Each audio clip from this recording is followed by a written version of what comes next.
Let's see. There's Varka. Oh, and it's Durin and Albedo too. Yeah, this is pretty much the same place we bumped into each other last time. I convinced them to stick around a little longer.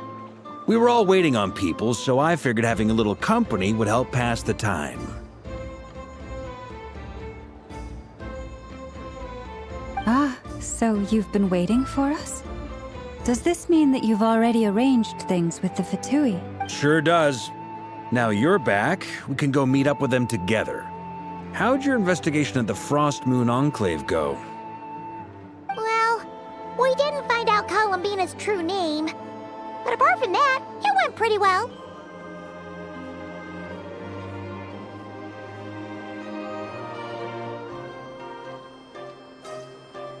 Aha, just as well that I didn't tag along then. I'm sure our moon goddess wouldn't want every man and his dog knowing all about her private life. Still, desperate times, desperate measures, I guess. Someone had to do it. So, Varka was waiting on us, but what about you two? Are you waiting for Alice? Oh, no. We already met with her. We discussed that experiment I mentioned to you last time. Oh, and she also handed me this communication device.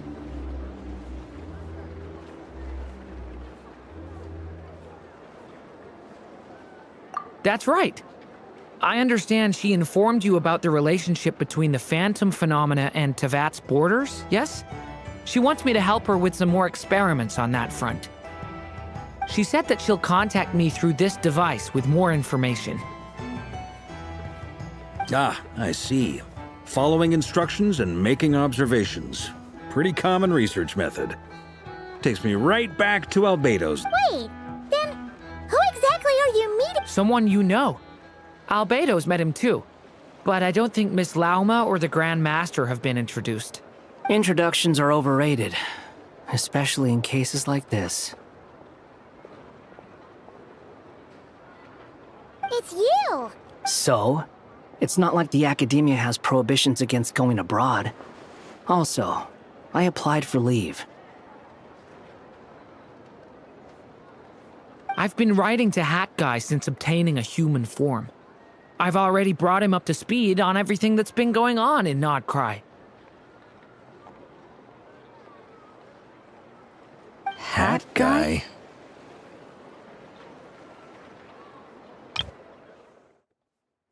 I've been writing to Hat Guy since obtaining a human... Turns out, I actually have heard that name before. Oh? Then why did you react the same way I did? I only knew the name, not the fella. But since we're all here, let's do some introductions for what it's worth.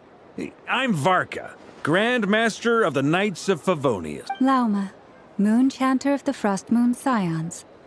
And I'm a Driosh from the Vahumana Darshan of the Sumero Academia. Hat guy.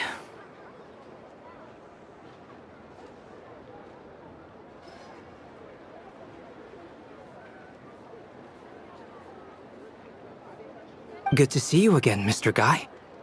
I believe we last saw each other on the boat ride here.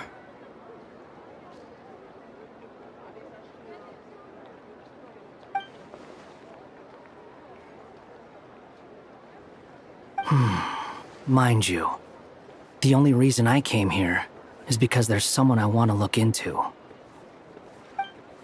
Who's that? The Doctor, also known as Dottore, second of the Fatui Harbingers. From the tone of your voice, it sounds like there's bad blood between you. I was reviewing our archives and noticed that a lot of information about him was missing. Left a bad taste in my mouth. That's all there is to it. Dottore, or Zondik, as he was then known, once studied at the Academia, but he got kicked out before he could graduate.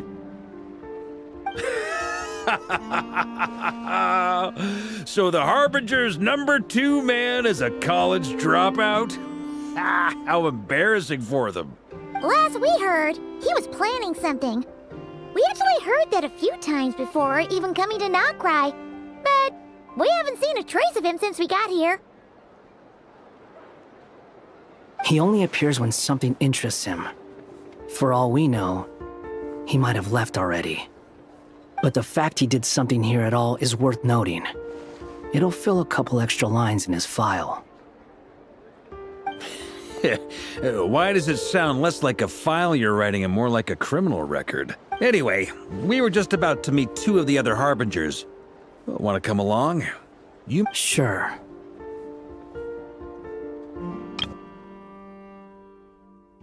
Even though they're Harbingers, well, they're old acquaintances of ours, so, you know, when you talk to them, try to be...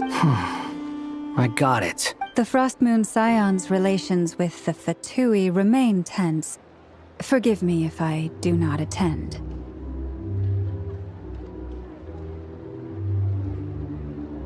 In that case, we'll continue assisting Miss Alice with her experiments. Good stuff. Everyone's having a fruitful time. All right, we better get going. I'll lead the way.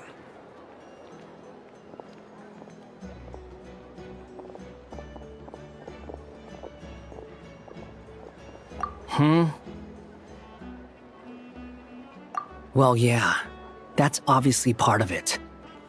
But I'm not the only one who has a score to settle with him. Neither you, nor Lesser Lord Kusanali, nor I want to see him meddling with things again. What's the hurry? Don't worry. Pigeons always know which way home is.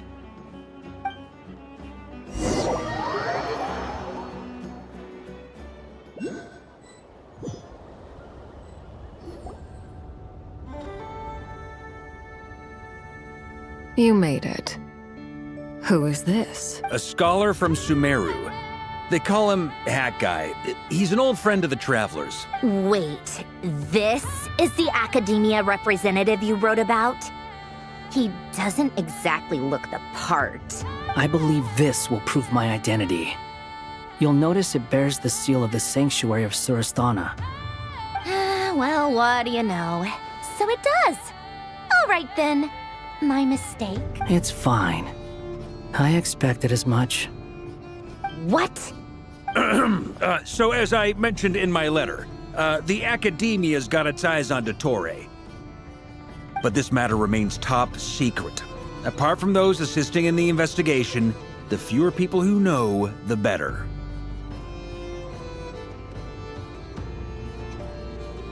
If anyone asks, I'm here in Notcry to pursue my personal academic interests.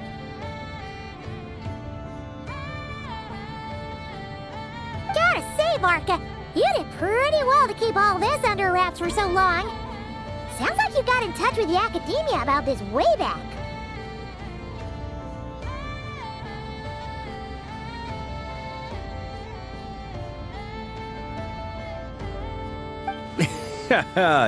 You flatter me. Where do I even start? Remember that time we fought Rerir at Star Sand Shoal? He sure let me have it then, didn't he? I'll bet Dottore had that all sketched out, with me as his convenient little pawn. He could not care less about us if he tried, but hey! The feelings need— Does Dottore really strike you as the sort who values his relationships with his colleagues?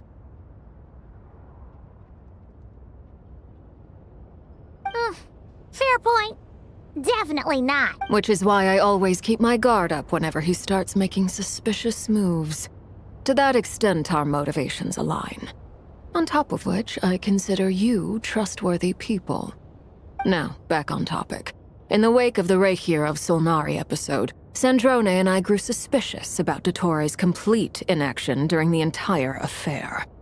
So we He never lets anyone in on his plans. The more he cares about something, the more secretive he gets. Now, back on topic. In the wake of the Reikir of Solnari episode, Sandrone and I grew suspicious about Dottore's complete inaction during the entire affair. So we tried to find out what he'd been up to, but unfortunately to no avail. Indeed, perhaps he believes that by keeping a low profile, he can avoid trouble. But that trick isn't going to work on his colleagues. Yeah, I mean, he's been researching the ancient moon's remnants, and he's been trying to get his paws on the moon marrows. Only an idiot would believe he doesn't have something more planned. With this in mind, I returned to Snezhnaya and relayed my thoughts to Her Majesty the Tsaritsa, entreating her to have him recalled. That's pretty direct. Did the Tsaritsa agree? Yes, I made it abundantly clear that the Fatui's business in Nodcry is almost concluded, and we do not need 3 harbingers in this territory. Her Majesty concurred. Accordingly, Dottore has returned at her orders. I imagine he is continuing with experiments, which no one besides he would ever have any interest in. Common sense might mean nothing to him, but he's not stupid. He knows that no good can come from opposing the Tsaritsa.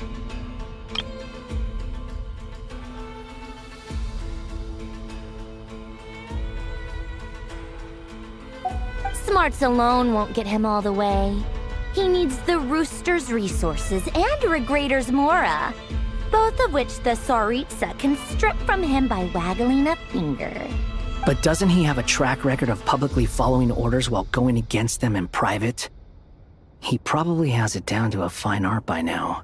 Wouldn't put it past him. We worked together on a research project once. Only briefly, but it was enough to show me that we're fundamentally different people. He has no interest in doing things methodically, stage by stage. His thoughts jump all over the place, and the moment his curiosity is satisfied, or he gets the results he wants, he disappears. The only similarity we share is that, once we set our minds on doing something, we will see it done, whatever it takes. Oh, we definitely saw some of that in your battle with Rerir. You got so competitive. Ugh, do not remind me. Then I believe we all concur. Dottore will not simply give up. Fantastic. Now this is turning into a whole day of unpleasant memories. Ugh.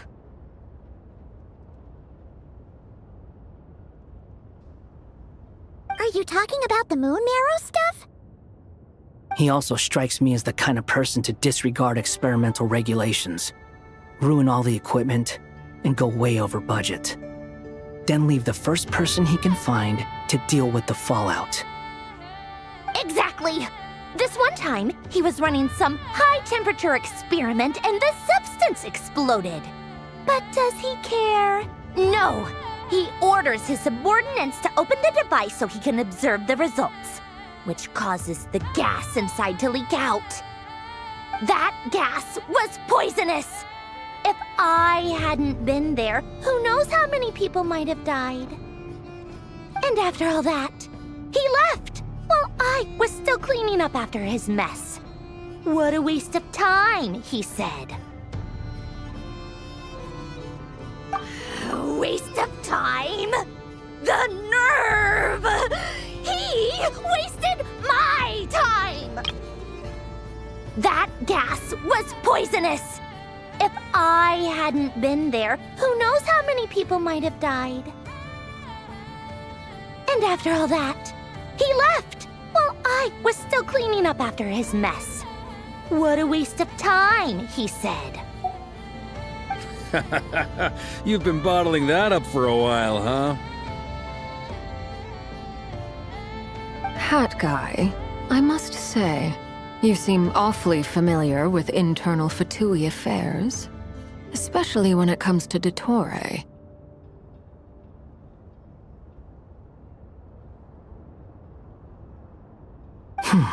Thank you, Lady Harbingers, for providing such valuable information.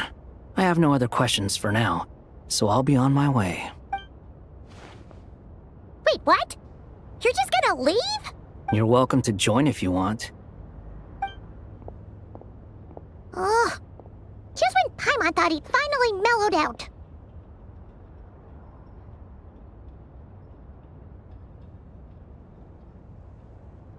He makes quite the impression. I'll say. I've met tons of headstrong people, but not many of them would join me in bad-mouthing Dottore. Anyway, back to the main agenda. Varka, you said that Columbina has gone missing? Or rather, disappeared.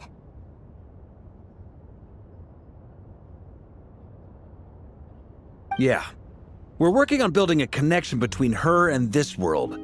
The simplest method is to find out her real name. I've actually asked her that question before, but she said she didn't know. Considering our relationship, I doubt she was lying to me.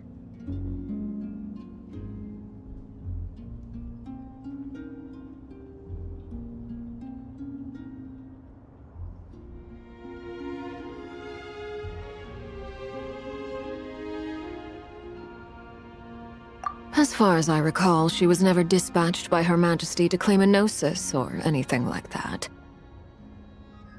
The Tsaritsa's plans had long contained a place specifically for her. I always thought that was weird. What could she do that the rest of us couldn't? Knowing what we do now, it's probably something related to Kavaki, right?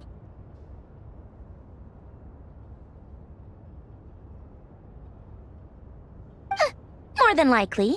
When she first arrived, Columbina would often go to Her Majesty and ask when she could start the task assigned to her.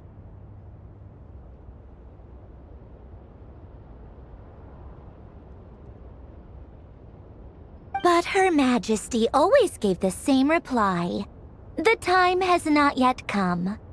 So she spent her days in Snezhnaya doing basically nothing. More than likely. When knowing what we do now, it's probably something related to Kavaki, right? The Tsaritsa has summoned a beautiful blind maiden to be a harbinger, giving her the third seat by virtue only of her enchanting voice. The Tsaritsa has summoned a beautiful blind maiden to be a harbinger, giving her the third seat by virtue only of her enchanting voice. It was a dumb and stupid rumor, but the reality of the situation made it hard to refute.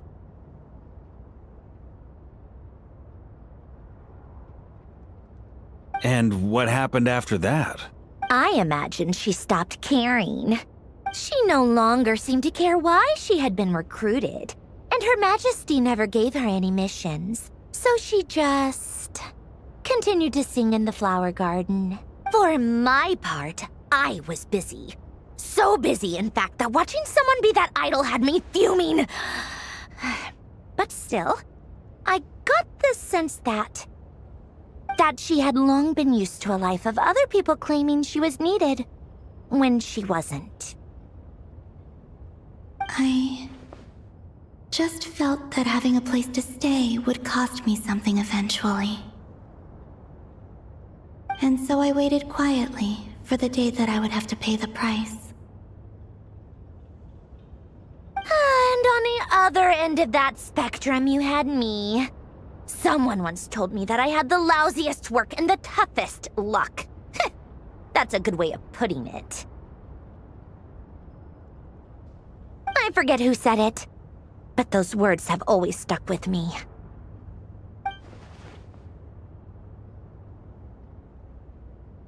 But you've done your job exceptionally well all this time. Because at heart, you are a conscientious person. What is it?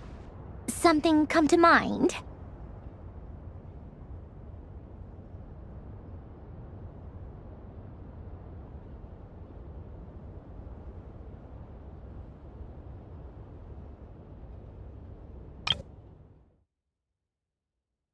I forget who said it, but those words have always stuck with me.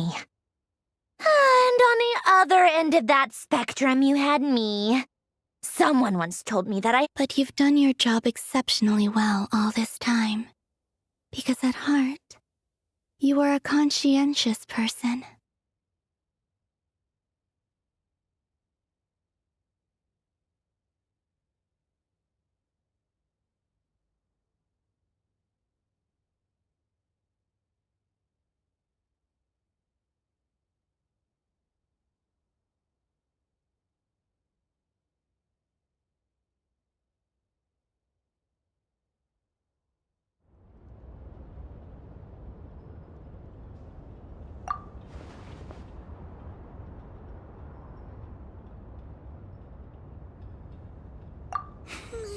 That makes sense. Nothing screams "you are needed" like your name shouted from across the town. Well, good luck with it. But if you ask me, Colambina is still the most shoutable name. I'm just so used to it now. After all the arguments we've had, I can't be bothered trying to remember another name for her.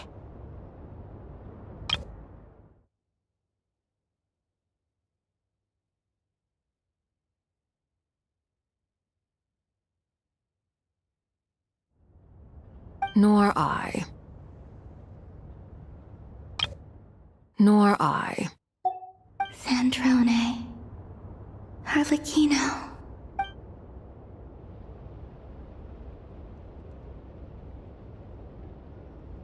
Huh! It's a Sealy! Does that mean Nicole has news for us?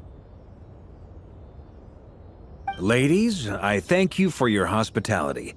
If the chance ever comes up, I definitely owe you both a drink sometime. I'm sure it will. You can make your own way out. Heck, you've been here enough times, you probably know your way around better than I do. Okay! Time to do what adventurers do best! Follow that Sealy!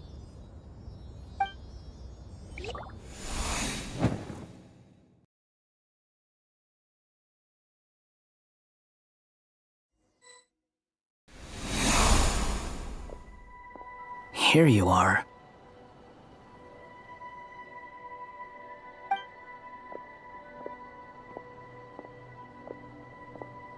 Oh, hat guy. How come you're back so soon? Did things go all right with the Fatui? Fine. Dotori's been summoned home by the Tsaritsa. Couldn't get much more than that. How about you? Any progress with the investigation? Unfortunately not.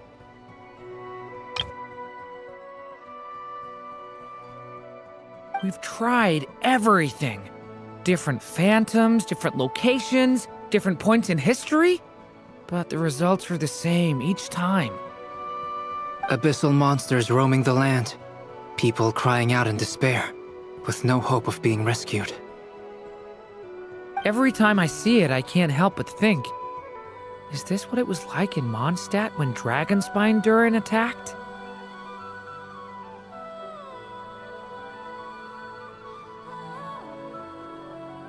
And if I fail in the task I've been given, will I create yet another tragedy? That's just meaningless speculation. When we encountered similar phenomena previously, I tried to interfere with those illusions, using sounds and lights to guide them. However, we could not change their fates. At most, we were able to extend their existences. The events of the past are like fate that has been written into Irminsul. There isn't a living thing in Teyvat that can escape its past. But Miss Alice instructed us to try to find ways to change the outcome that these phantoms face.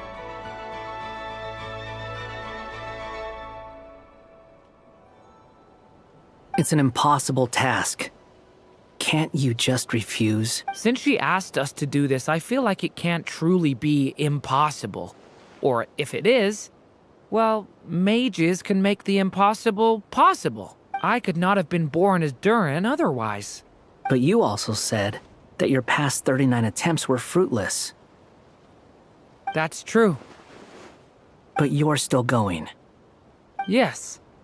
After this many futile attempts, surely you realize that you're not doing this because you still believe what some mage told you. It's because you want her hypothesis to come true.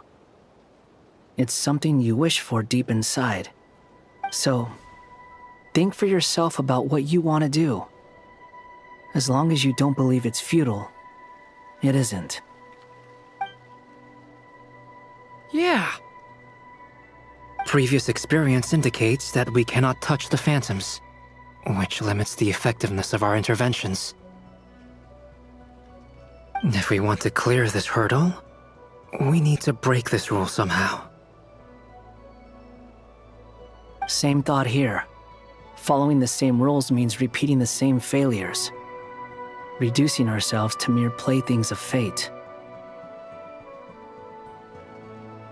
So you mean we need to figure out a way to make contact with them despite knowing that we can't?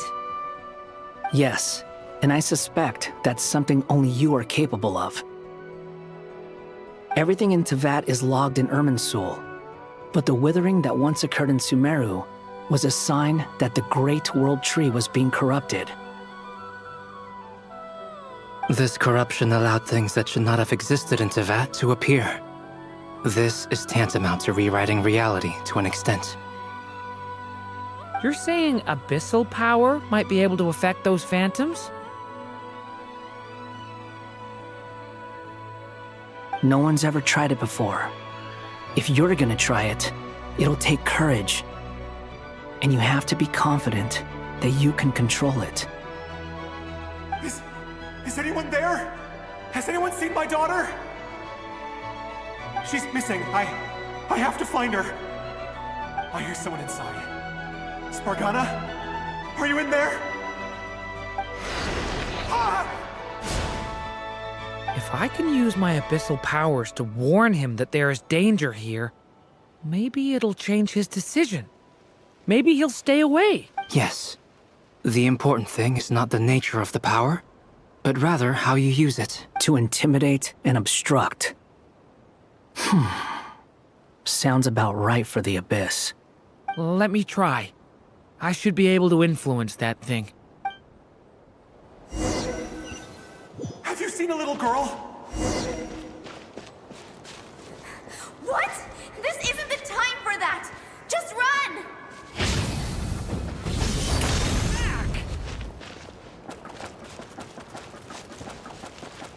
I hear someone inside. Spargana? Are you in there? Where are all these monsters coming from? What is this? Looks dangerous. I should get out of here.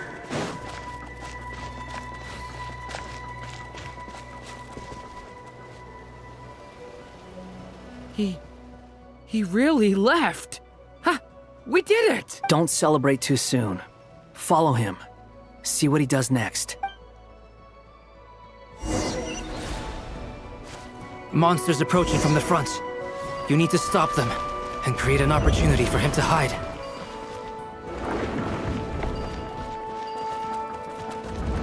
No! There's monsters ahead!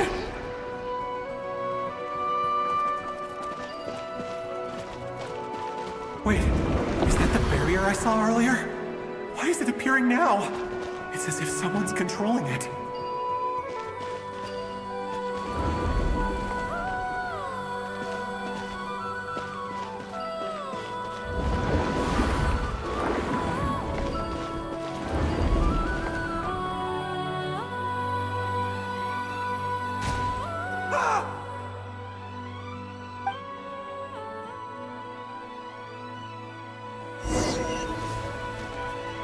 Monsters approaching from the front. You need to stop them and create an opportunity for him to hide.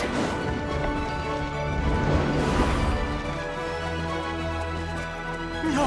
There's monsters ahead!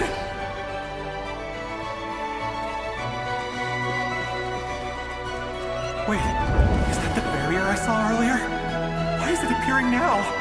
It's as if someone's controlling it. The monsters are gone. Is it safe now?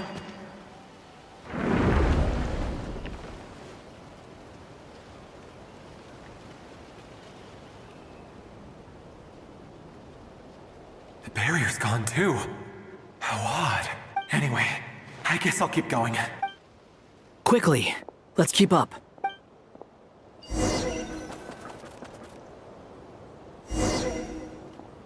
Wait, there was someone else here? Don't go any further. We've got anti-monster traps laid out everywhere. But my daughter must just be up ahead. I have to go.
This way's blocked.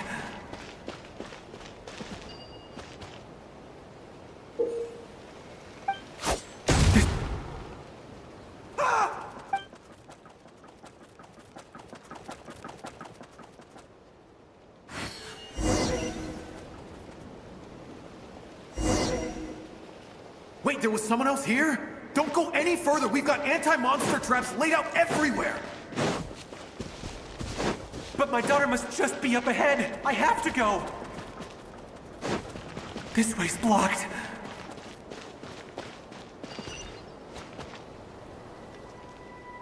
We might be able to use the explosives over there, but we need to take care not to hurt him. I'll use the barrier to keep him at a safe distance. This barrier seems to be helping me somehow.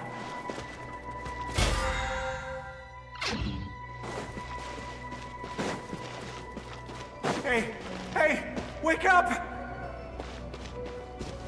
Oh, no good. Gotta keep moving ahead.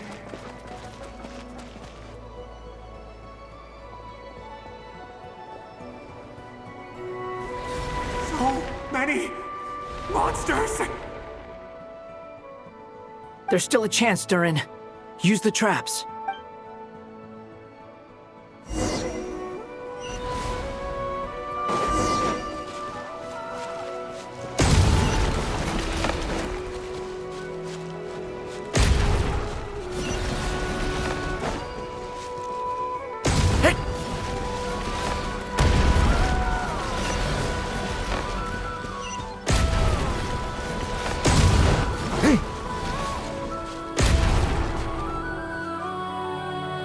This is a new development. I've never seen this happen before.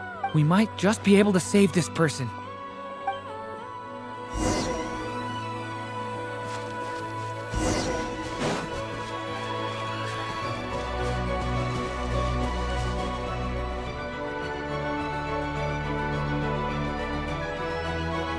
Hello there.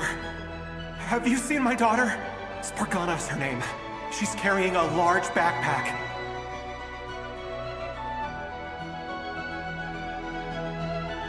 Get out while you still can, you fool.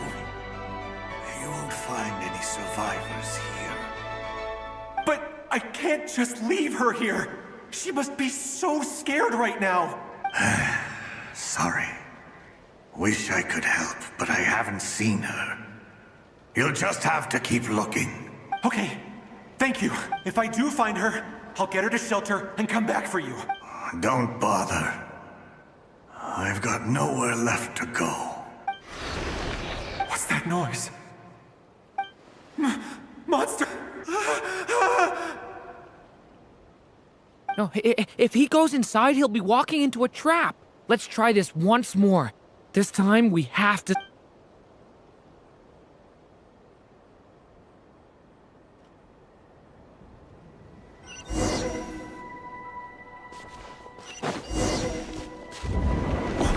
Why? How will I know where Spargana's gone like this? You know what? I'll trust this strange barrier. It's gotten me this far after all.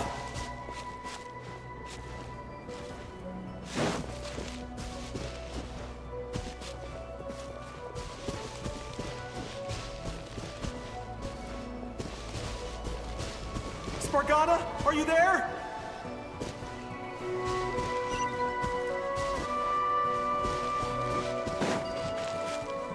What? What's this? Hey! Let us out!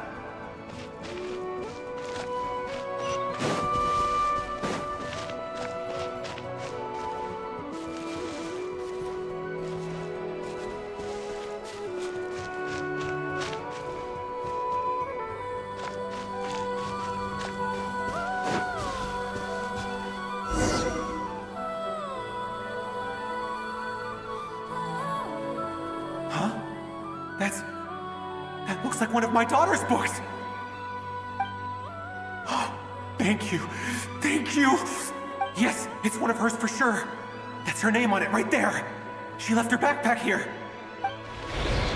Durin, just like last time. Use the explosives.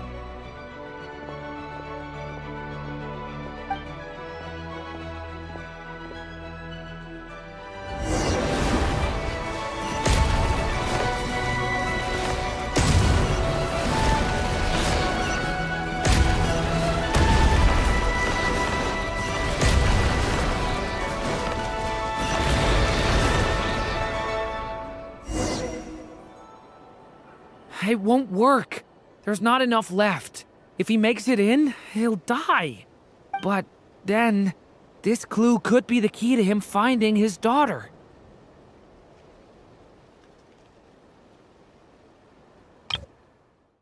But then, this clue could be the key to him finding his daughter.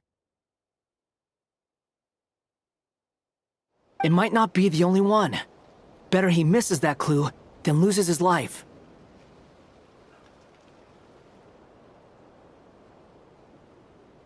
I guess so.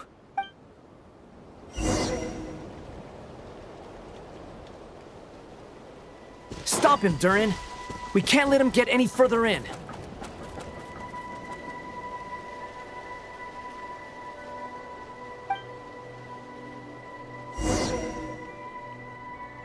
It won't work, but that... It might not be the only one. Better he misses that clue. I guess...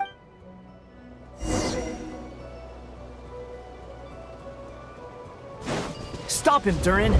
We can't let him get any further in. That's my daughter's book! She's passed this way! Why? Why won't you let me go in? I've searched and searched and searched just for this! But how will I find her without any clues? I no longer have anywhere else to go.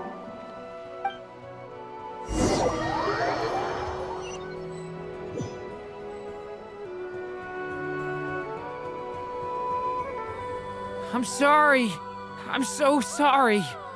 He refuses to go anywhere else. Whether he opens this door or not, all that awaits him now is death. We couldn't change his fate. Albedo? Hat Guy? Let's try one more time. I don't know how we're gonna do this, but I don't want to give up either.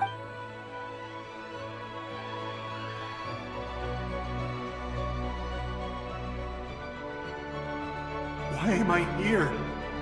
What's going on? All these scenes running through my head. Huh? What's going on?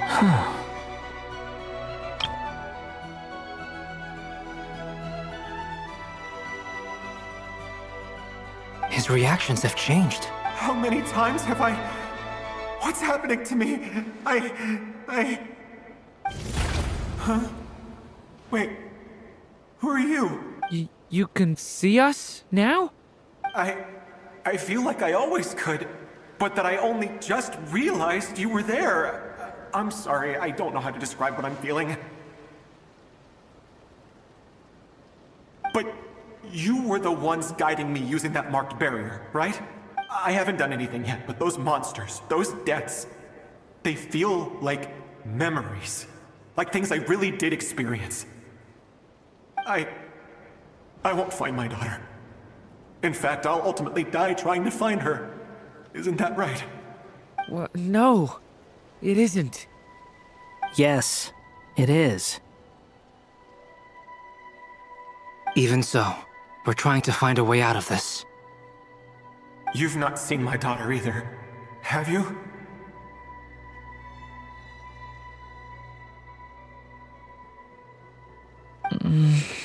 It seems she really isn't here.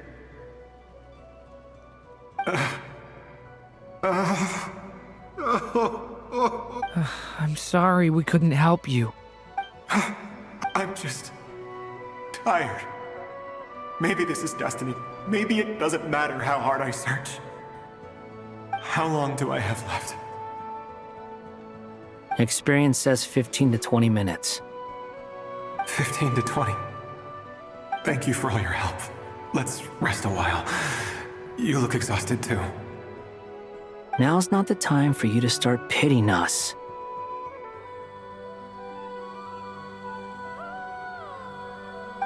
It's not pity. I'm just realizing that I've only got 10 or so minutes left. You know?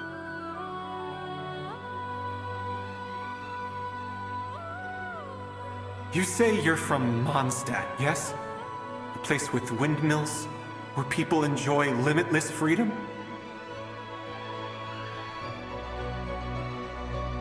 And you're from Sumeru, where they've built an academy into a giant tree? Yes. It seems you've never heard of either place. Those names are unknown to me, I'm afraid, yes. Have you heard of Hyperborea? I have, but I heard that it was destroyed in the distant past. I see. That was where my ancestors once lived. What about Delphi Pytho? Was it later rebuilt? I've never heard that name. Then what about Sal Vindagnir? I have seen that name on stone tablets on Dragonspine. But I'm afraid the only things left of that place are its ruins. I see. Sure enough, there was no way to turn this around, huh? I'm sorry. I was the one who asked to chat, but it seems like we're too many ages apart. There's barely any common ground to start from. It's all right. We did hear something new, at least.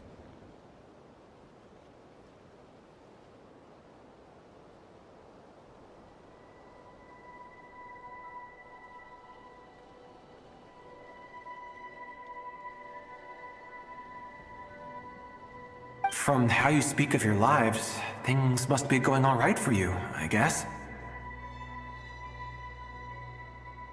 They are. Mondstadt is a place of freedom and happiness.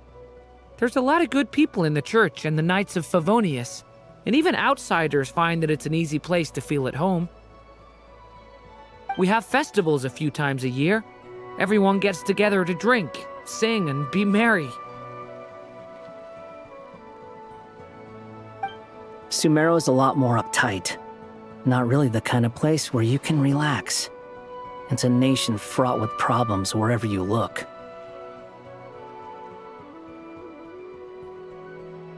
But if all you want in life is to seek knowledge, I guess it's pretty much paradise. That's wonderful. In other words, after this all-devouring black tide passed, humanity did not merely avoid extinction, but rose to build prosperous civilizations anew. I mean, I can see you all right now. That must mean the future isn't a total mess, right? That's true. Well, time's almost up. Let's part ways, I think. Might be best if you don't waste too much time on me. The chances are slim, I know, but I'd like to spend these last few minutes looking for Spargana. If things work out, I'd love to tell her about what I've heard. May we meet again. Well, or not, most probably. In that case, may your wishes come true.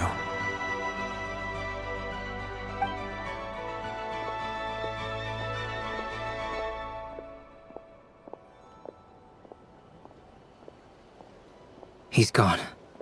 In a few minutes, he will meet the end that was his to begin with. The ending of this tale did not change, but I believe that we've just made the most progress we have yet. But if all you want in life is to seek... He's gone. May your wishes come true. If only it were so simple. Hat guy, could I ask you a question? You've never talked about your past. It seems complicated, and it weighs heavily on you, too. Would you be willing to tell me about it? I mean, sometimes it's better to get things out in the open. Take that guy we try to help, for instance. At least he said goodbye with a smile, right?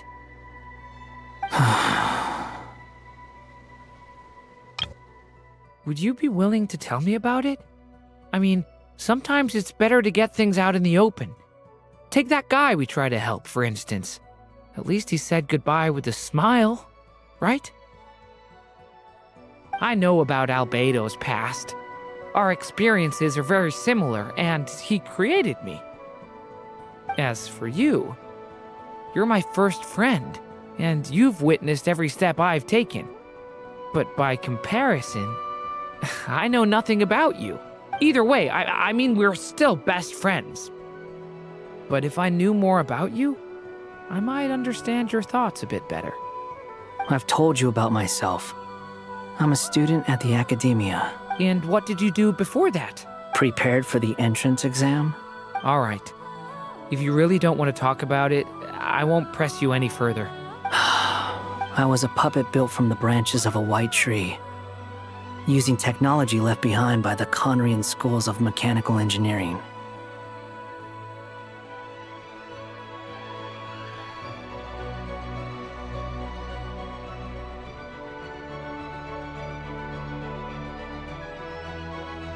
A white tree? You mean an Irminsul tree?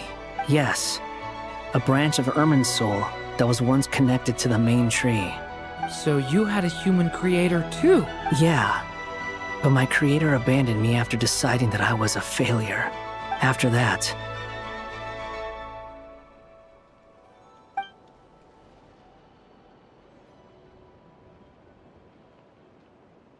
Durin. Resisting the influence of the Abyss, suppressing the urge to destroy, trying to do the right thing. None of these things are easy. But no matter how hard they are, trying to rewrite past wrongs is far harder. You asked me if you would create a new tragedy if you failed. I told you there was no point speculating about that. But the real answer is, yes, you absolutely will. You asked me if you would create a new tragedy if you failed. I told you there... That guy.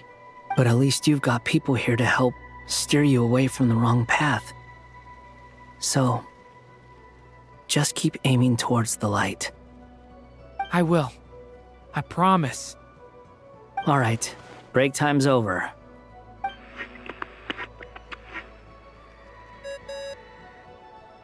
Hello? Durin speaking. Hello, friends, it's me. What have you been up to, I'm detecting some unmistakable fluctuations here at the border. The amplitude isn't particularly high, but they're completely different signals from the ones before, and the scale is comparable to those I've detected previously. Alice, we were unable to save that person. However, he appears to have retained a portion of the memories gained through that cycle, and was able to hold a conversation with us.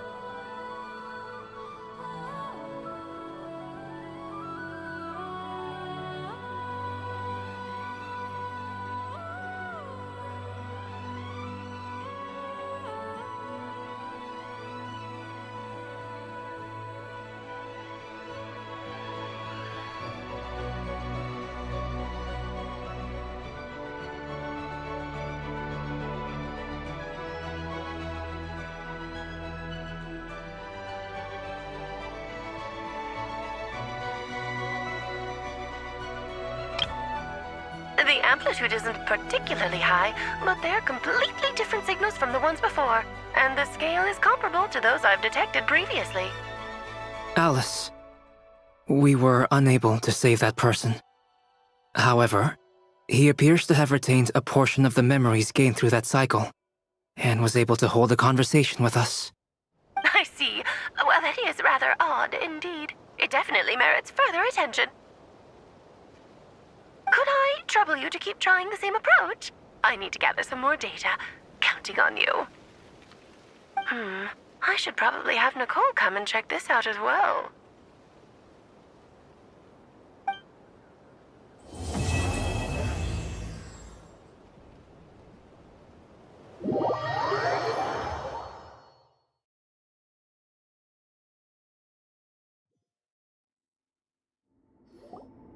There you are.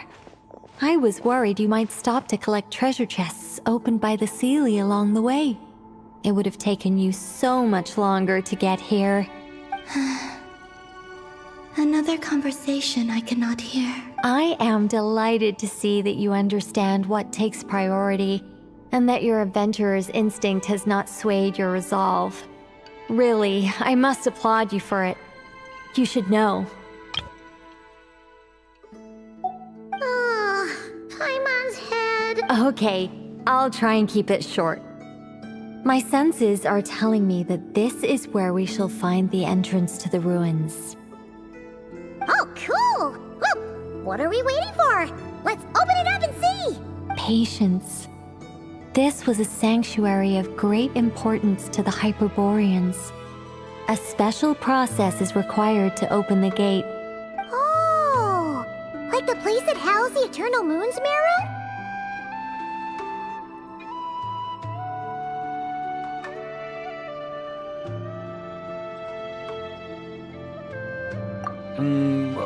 Okay, so what's the plan? Need us to do anything? And just the short version, if you can. Ah, all right then. I was planning to start with some background on the invention of these techniques. Are you sure you don't want to hear it? It's quite informative.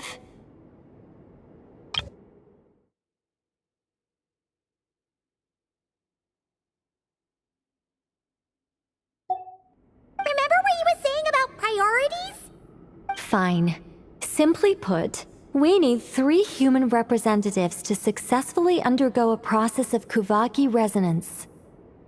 Think of it as a test from the 3 moon goddesses to see if the entrants are qualified, with the most recognizable qualification being Kuvaki. Pretty sure Lauma would ace that test. Oh, wait. But we need 3 people. I also have no doubt that the Moon Chanter would be qualified, but we would need 2 other people with the same constitution. Therefore, the most feasible method is not so much to follow the rules, but to figure out how the test functions and find a workaround.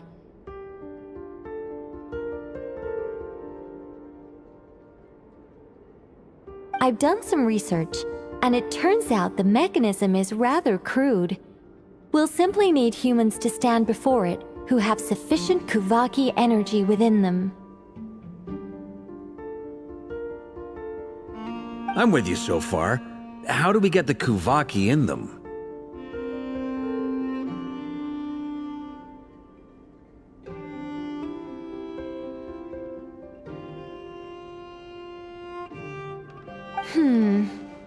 The easiest way would be transfusion. Take some Kuvaki from Nodcry's soil, put it into the bloodstream, and get it circulating in the body. So we're going to... cheat? Precisely. There are other methods, but this is the simplest one. Cheating the system is much easier than trying to hide from it. Huh? Sorry? Does the idea of cheating upset you, Miss Lauma? No, that's not it. I suddenly had an idea. Ooh, what is it? It's about Moon Prayer Night. I figured out a way for Kuthar to join in the festivities. Huh? But as Paimon said, we need to have our priorities straight. Let's get back to the test. I'll follow up with Nefer on the festival arrangements. Oh, okay. Anyway, is this really the best method we have? A Kuvaki transfusion sounds dangerous, no matter how you slice it. If you think that's dangerous, wait till you hear the other methods. I'd be more than happy to go through them if you'd like. There are several. No need, we're good. Let's go with this one. Very well. Kuvaki transfusion it is. Now, I should mention that the risks can be greater or lower depending on individual compatibility. It would be rash to simply infuse the Kuvaki and hope for the best. If the body rejects it, the reaction can be quite severe. The symptoms are similar to another condition that some people living here suffer from, known as congenital Kuvaki sensitivity. So, before we execute our plan, I will perform a simple test of my own to see who is compatible and who is not. Once that is done, we will have to complete the resonance process as rapidly as possible. The participants must remain stationary while the Kuvaki circulates and bonds with them, and they mustn't eat or drink anything. What? No eating or drinking? That's some hardcore fasting. They'll all be monks by the time they're through.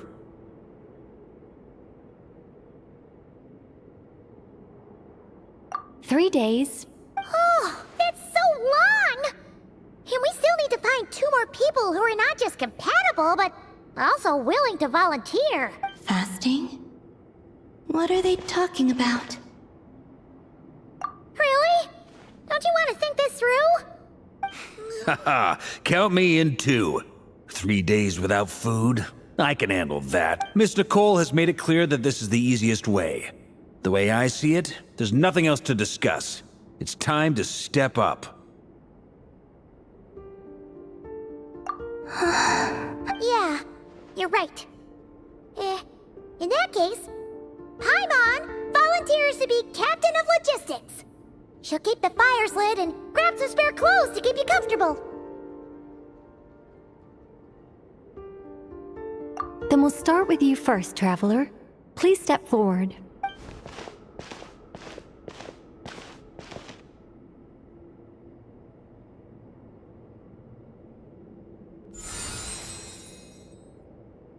How's it going?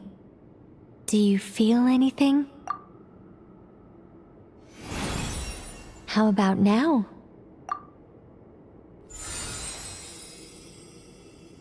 And now?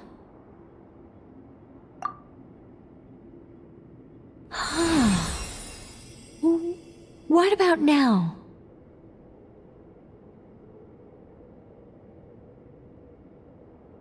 You guys, it's not a competition, you know. All right, I'm officially impressed. Even as a descender, you can withstand far more than I imagined. It's like I summoned a giant stone titan to arm wrestle you, and your arm hasn't even moved an inch. In my last attempt, I infused 5 times the amount of Kuvaki required.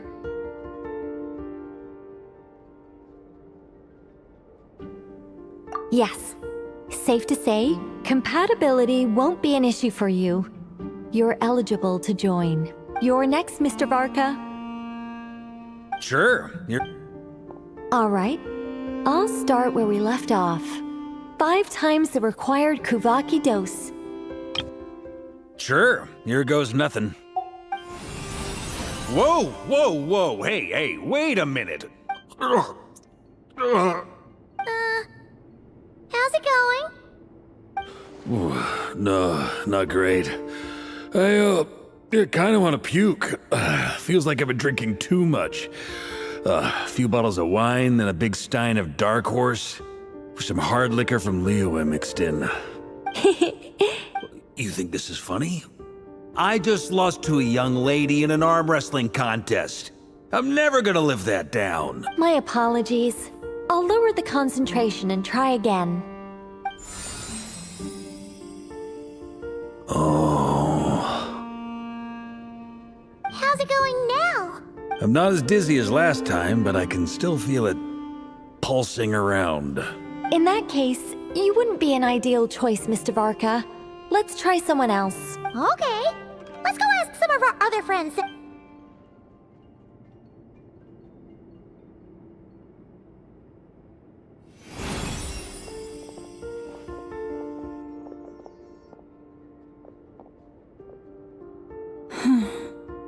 No surprises here, Miss Moonchanter. You're perfectly compatible. You may join.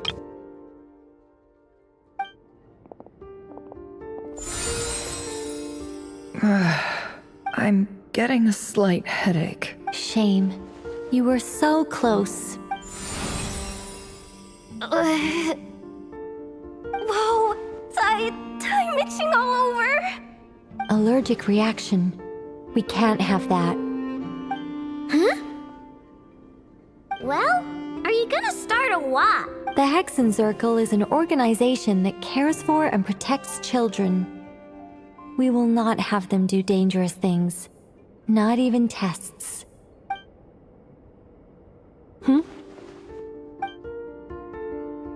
Is something the matter? The candidates have to be human. I guess that rules me out too. Huh. Everyone except the Moonchanter got beaten. Guess I don't need to feel so bad after all. I mean, looks like this isn't gonna be as easy as we thought.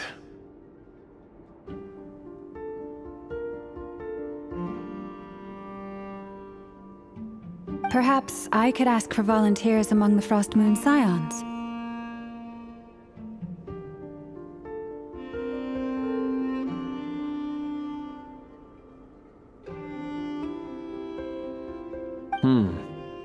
I'll see about talking to some trusted Lightkeeper colleagues. Itlua springs to mind. In fact, I think we had some former Frost Moon Scions join our ranks recently. Can you give me the scientific explanation for how the test works? I can probably make some kind of test bot. Then we can just zip through Nasha Town, going up to people and pressing a button to check their status. Wouldn't that be way easier? No. Wow! No elaboration for once. How about I contact the Knights of Favonia's garrison in the Wave Chaser plane? Shame that Lohan's already left. And that guy's even tougher than I am. Strange. The moon goddess is clearly revered by many people. So why is she on the brink of disappearing? She mentioned that the world has rejected her from the very beginning. And when we fought the Reikir of Solnari, it seemed like she exhausted her power for our sake.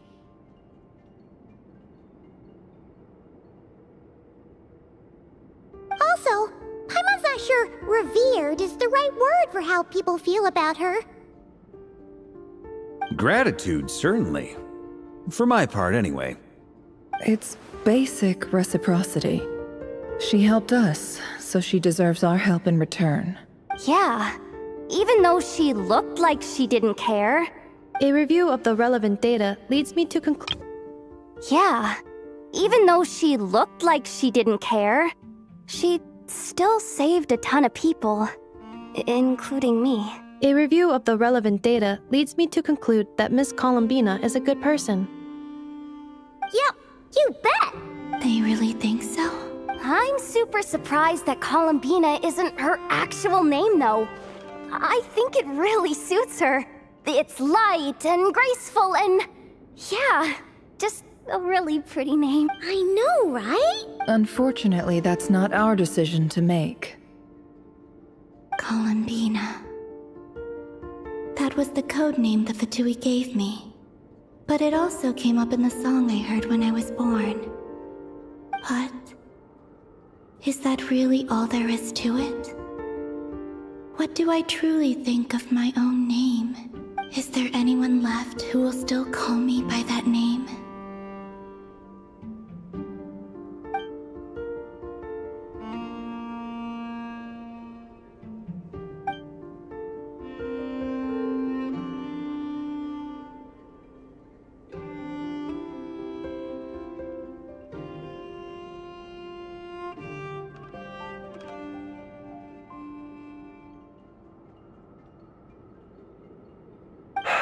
Moon Prayer Night is getting closer by the day. We're running out of time. We need to look for other candidates. Then allow me to try. Huh? What are you doing here? You contacted your friends via the Adventurers Guild. Sandrone has been keeping an eye out for something like that, so she informed me. Since I have the ability to accommodate a moon marrow, I should prove to be a suitable candidate. Arlecchino. When can we begin? I see. We can begin right away.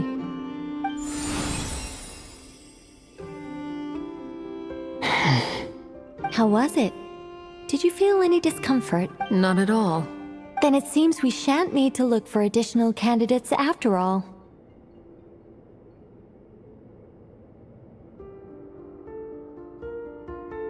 Great! Cool.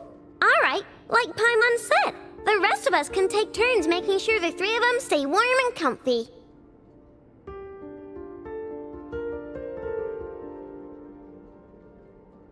Then, my job is to take care of the caretakers. I will ensure everyone receives food and accommodation.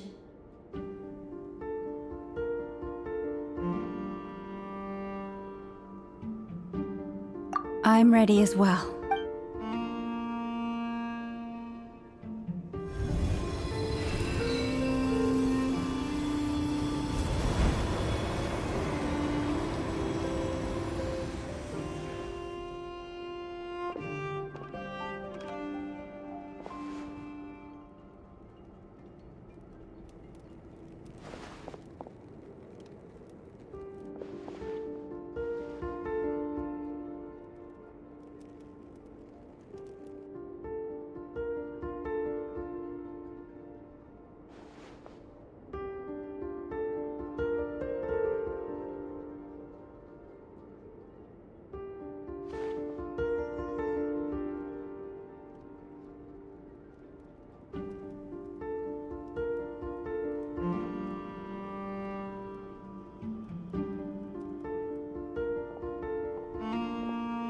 The work is done.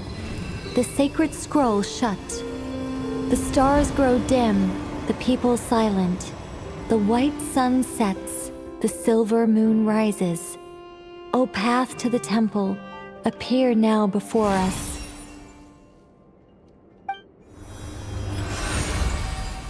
Wow! It really opened! So that's what all this is about. They've been trying to open this gate. Come, let us enter. It might be best to eat something first. Take care to chew properly and swallow slowly. It will give your body time to readjust to the digestion process. They will head in soon. They will need to enter this gate.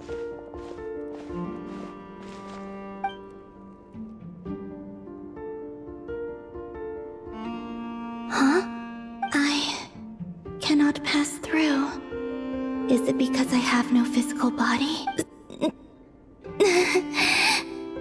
It has been 3 days. My strength is all but completely faded. Can I really hold on until Moon Prayer Night?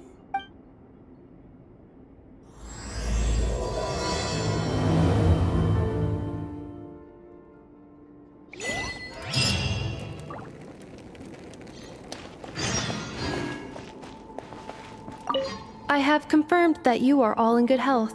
With that, my work is now complete. Congratulations are in order.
This is how it must be.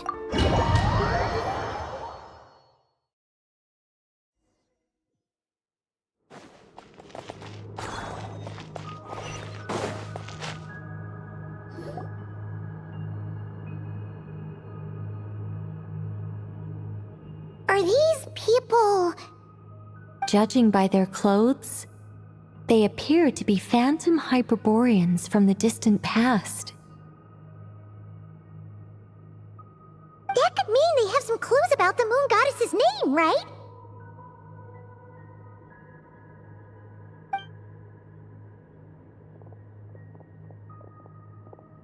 Hey there! Could you tell us what the moon goddess's name is? Sorry. That's probably a weird question, huh? How do we explain this? The moons are long gone, and their goddesses are dead. Their names no longer mean anything. When a new moon goddess is born, we will surely know her name. We have used every last resource at our disposal. All that remains is to wait, patiently and quietly.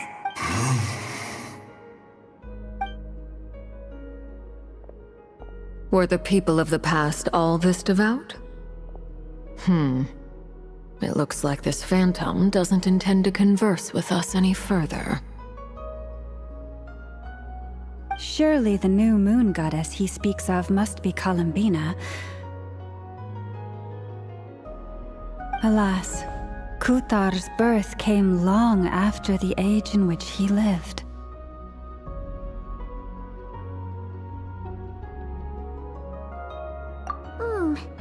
But, maybe if we find a phantom from a more recent age, they might know Columbina's real name.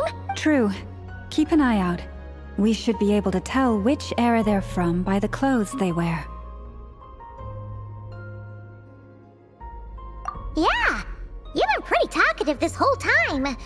What changed? Oh, nothing. I'm fine.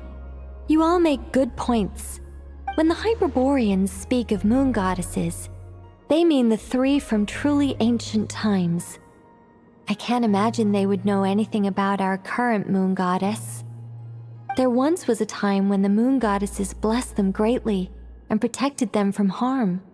So, when the war between the gods and dragons plunged the world into chaos, it seems they looked once more to the moons for help, praying for a new goddess to be born. Yeah, that checks out. Let's continue on. Who knows what else we may discover.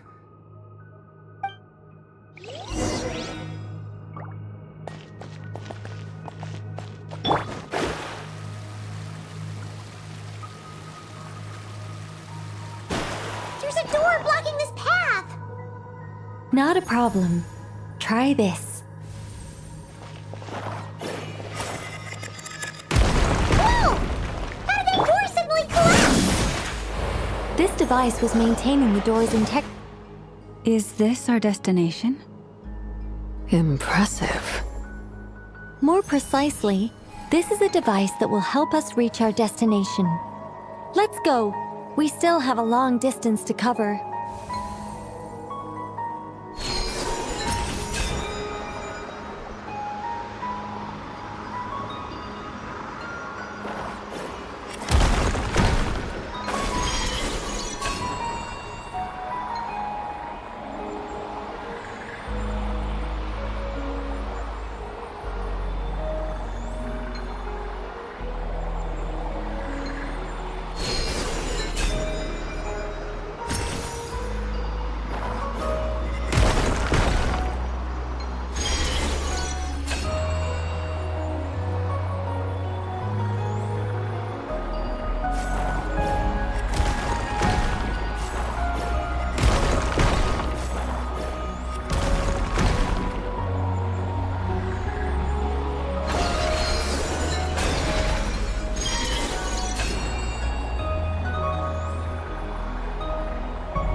Let's try that device again. Remember the door from earlier?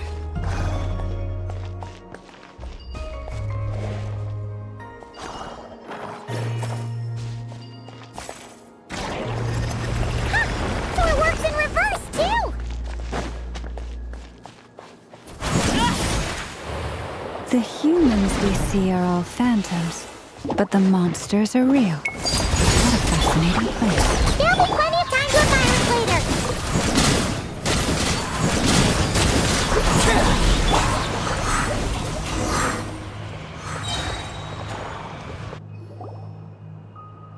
Ooh, there's a whole bunch of artwork in here. Seems pretty old. Nicole, this is probably your area of expertise. What do all these paintings mean? Let me see.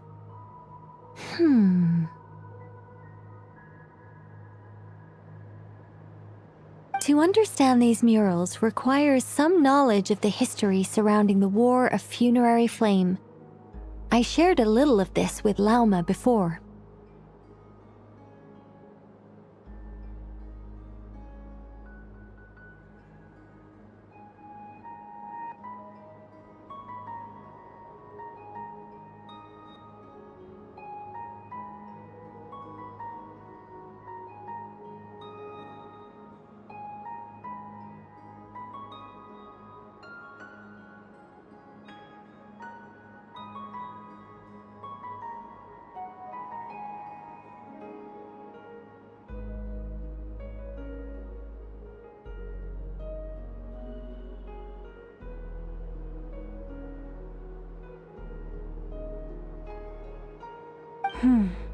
Yes, I think I follow.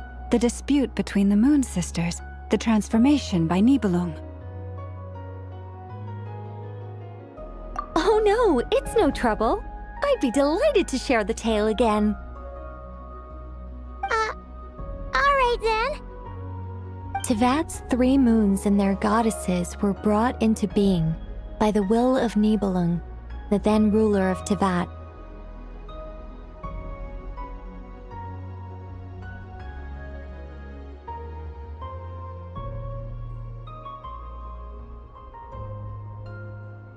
But when the heavenly principles came, they changed the world completely, down to its very foundations. The moon goddesses were nowhere near strong enough to challenge this entity, but the heavenly principles did not view them as heretical entities that had to be removed.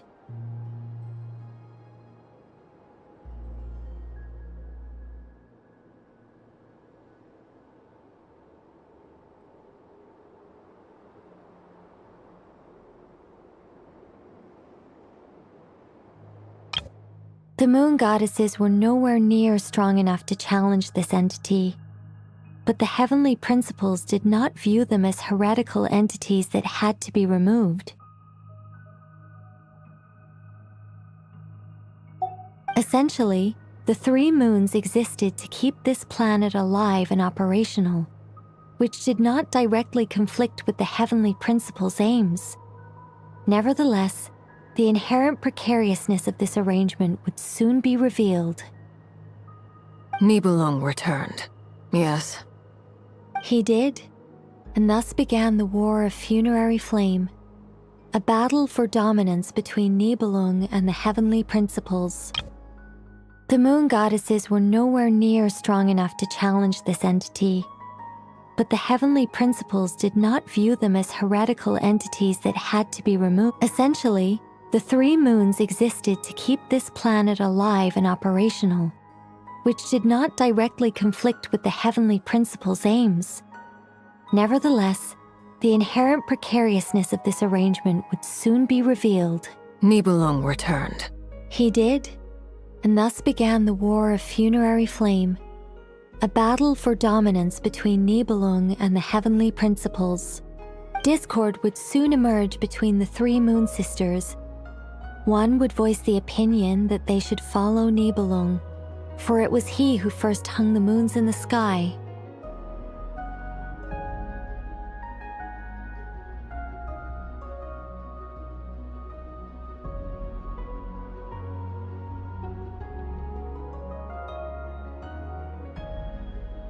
Another would argue that taking sides in the conflict would only bring the world closer to ruin. There was no telling where it would lead. Especially since their creator had returned, bearing the perilous power of the abyss. Nibelung would eventually discover their disloyalty. He had all 3 imprisoned before transforming the moons into weapons with which to fight against the heavenly principles. What? Weapons? Yes. The very moons that had once defended the planet became instruments of death and destruction, striking terror into the hearts of all living things.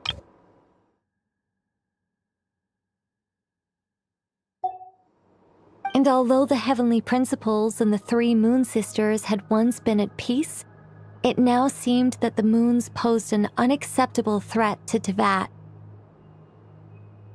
It is possible that the heavenly principles did not know of the goddess's imprisonment. If so, the weaponization of the moons would surely have been viewed as an intentional breach of the peace agreement. Regardless of who knew what, when, the heavenly principles shattered 2 moons and flung the other beyond the skies.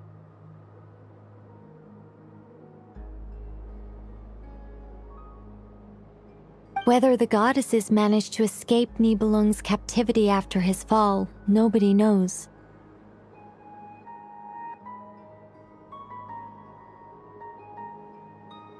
But this much is certain. From that day on, the moons no longer belonged to Teyvat. The rejections slowly drained their power until eventually they passed away.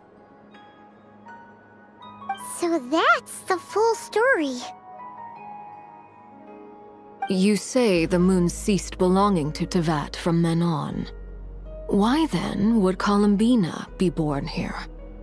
That is perhaps due to the lingering connection between the Frost Moon, which was not shattered, and this world.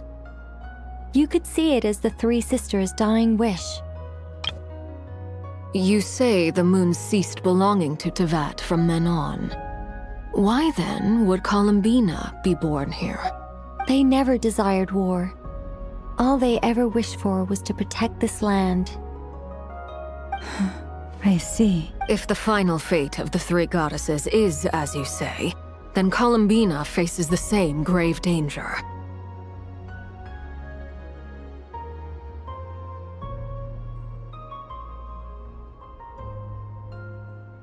Our investigation has yet to bear fruit. We must hurry. Yeah, you're right! Let's keep going!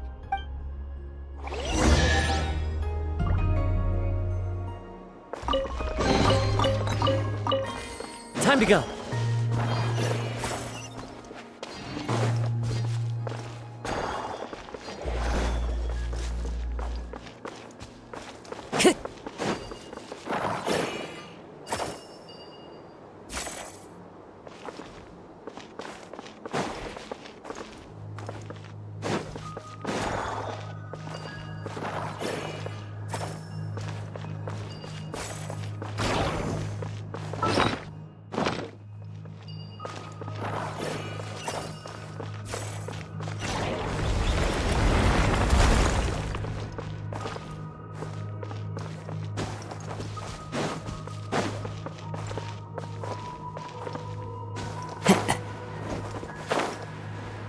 Yeah.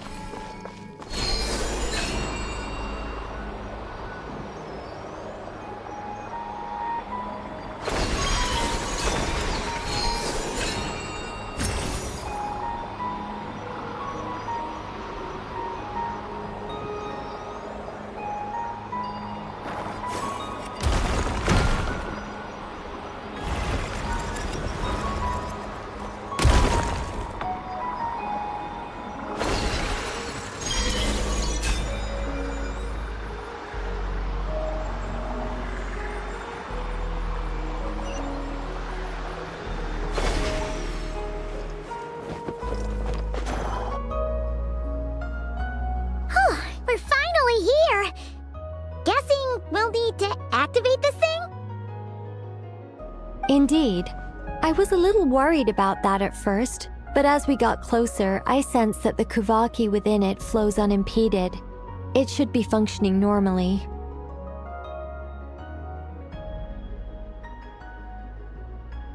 The only issue is how to activate it.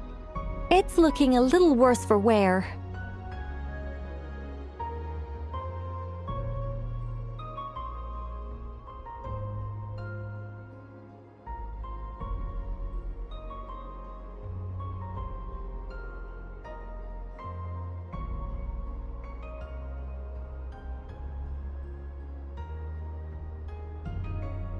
What about the cores from some of the other devices we've seen? Can we repair it using those? In all likelihood, yes. I imagine that would have been the Hyperborean's backup plan. Let's look for some cores.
Everybody stand!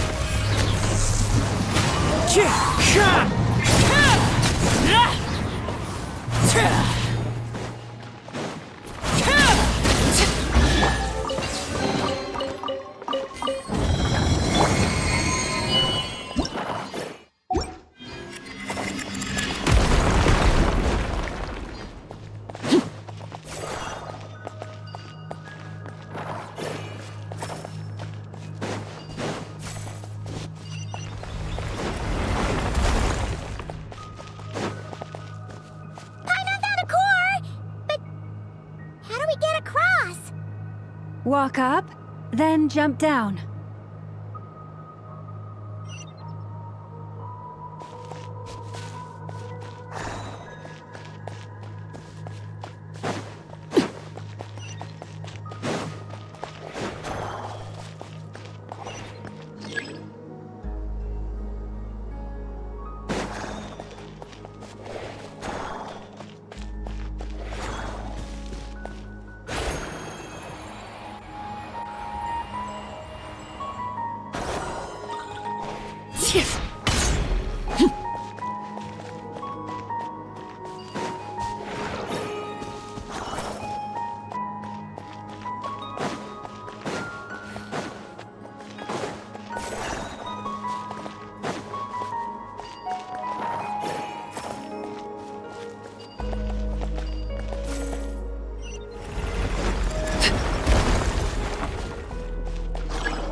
Enough cores. Let's head back.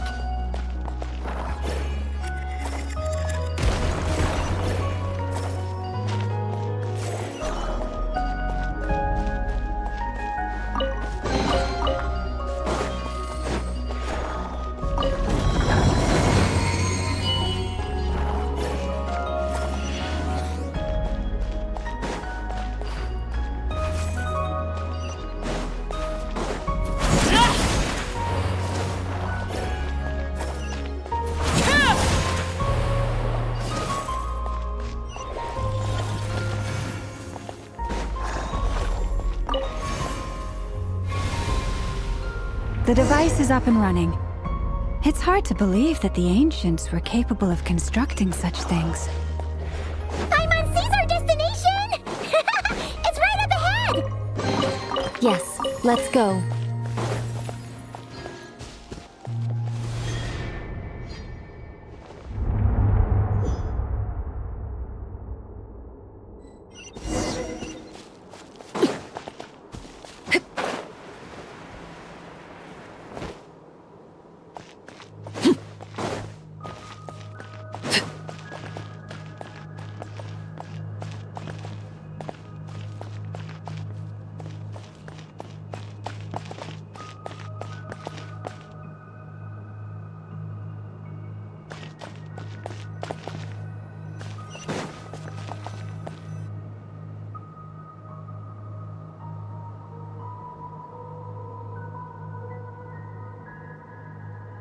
This is where the people of Hyperborea communicated with the moons. We need only place the moon marrow upon this platform on Moon Prayer Night, and we shall be able to open a portal to the moon and send our moon goddess back home.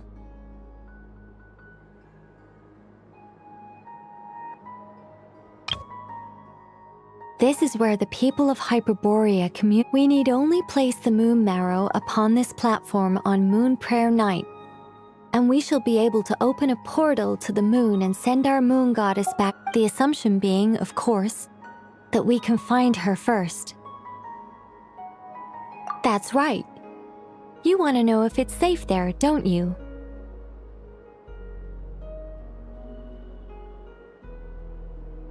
And yet, she has no choice but to return.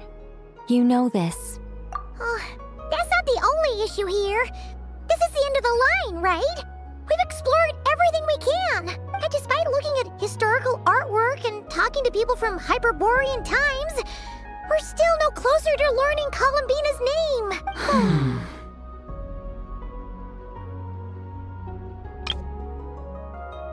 And despite looking at historical artwork and talking to people from Hyperborean times, we're still no closer to learning Columbina's name. If it's not too much trouble, could you tell me exactly what Alice said to you about finding her name? Oh, sure. What she said was... Then your first job is to find it. As a moon goddess, I'm sure she must have a name she identifies with. Neither Columbina nor Kutar is her true name, and she's never really accepted either of them. Is it not also possible that she has never had a true name? Not a day. Is it not also possible that she has never had a true name? Not at any point in history? That would be a hard pill to swallow. But at this point, we may have to accept that that is the truth. No one knows how she came into being, and she certainly doesn't have parents in any sense that we're aware of.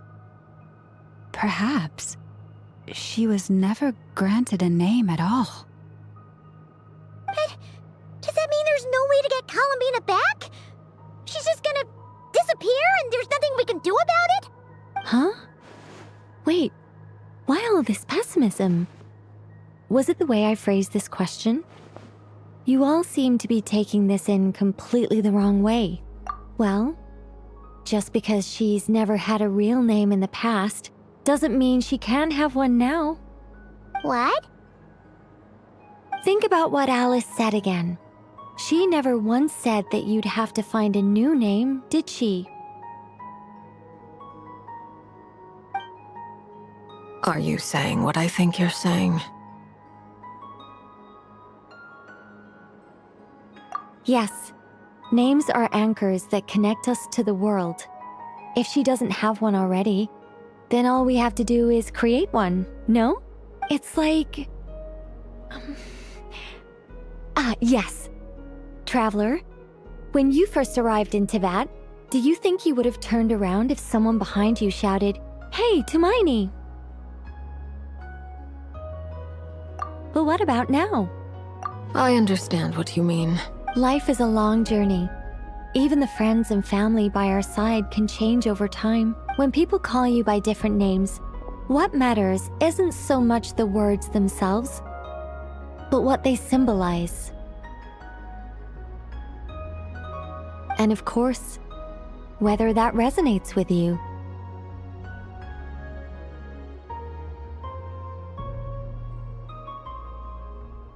Lumine. So, close your eyes and picture the moon goddess in your mind. If you were to call out to her in this moment, what would you say? And of course, when people call you by different names, what matters isn't so much the words themselves, but what they symbolize. And of course, whether that resonates with you.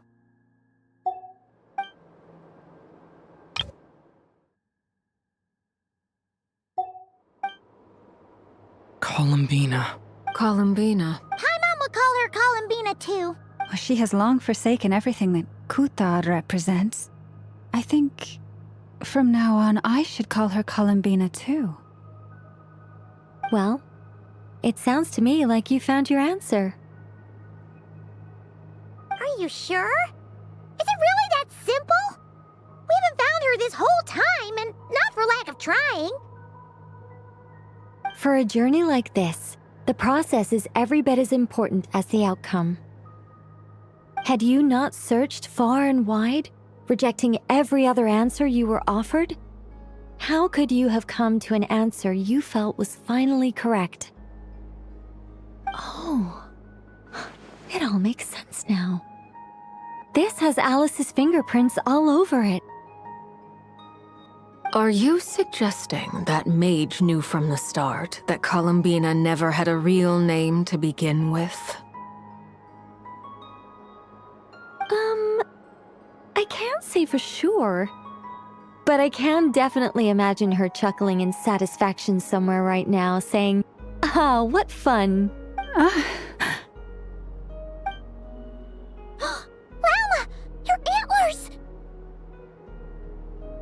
You should hurry. The festive moon has begun to rise. Do not worry, for when you called the name Columbina just now, I could sense that the power within was enough to summon back the moon goddess. The power within what?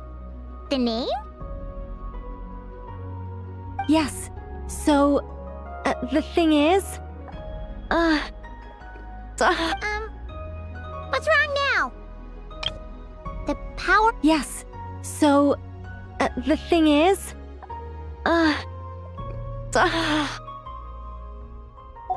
This is so annoying. I really want to explain how that whole thing works. Starting from the founding principles of Teyvat and... Oh, I could talk about this for hours. But... Deep breaths, Nicole. Deep breaths. You're an angel. A sober, sensible, solemn angel who has her priorities straight. Okay then. Sorry for asking. Clearly a bad call on Paimon's part. Anyway, you all need to hurry. Last thing, remember... Then it is agreed. Anyway, you all need to hurry. Last thing, remember how it felt when you called out that name. By the name Columbina, we shall find her. Then we'll throw her the best Moon Pair Night party ever! And at last, we will send her home.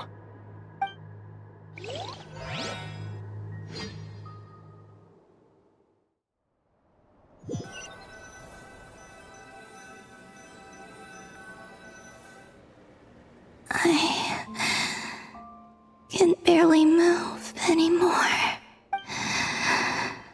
My consciousness is fading away. Have they come back out? I'd love to see them one more time.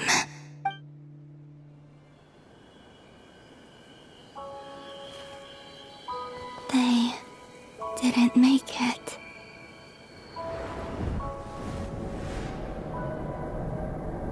Could you tell me your name?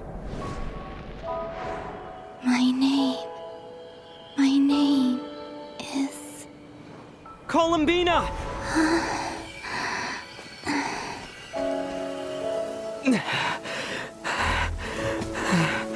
Columbina!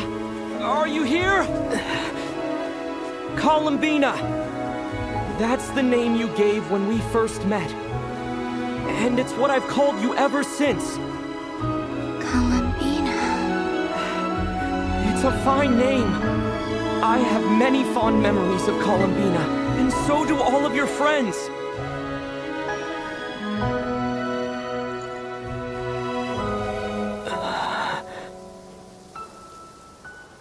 If you like this name...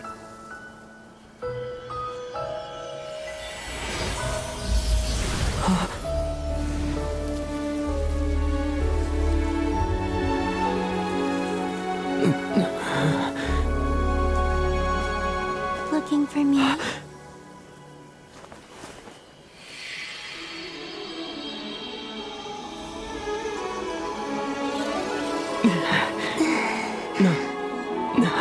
I like it. You can carry on using it. My name is Columbina Hyposelenia.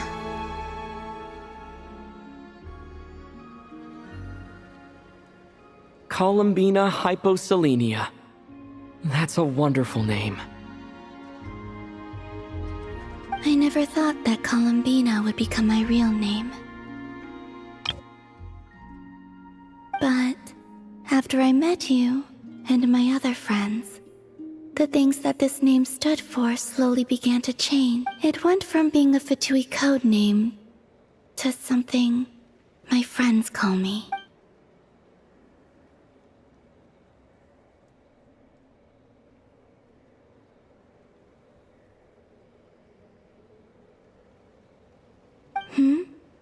What is it?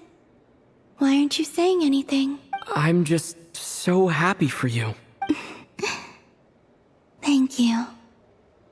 So, where's everyone else? We can go and meet them very soon.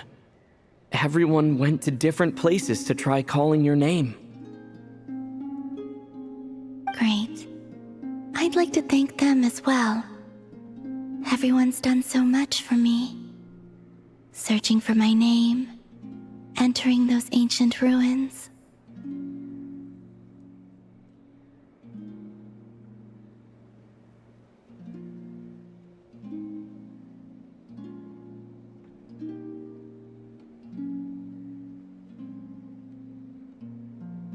Huh? Wait, so you were... Yes, I was there. Not physically, but my consciousness was still holding on. I followed you the whole way. Starting from when? You turned around and called out my name while you were in Nasha Town. Do you remember?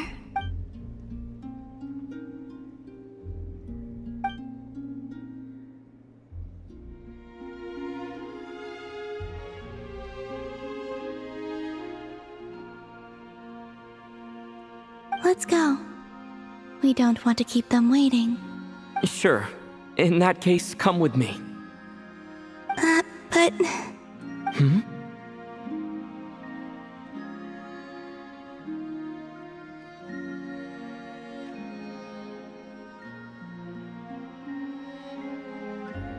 Before that, could you call my name one more time? Sure. Come with me, Columbina Hyposelenia.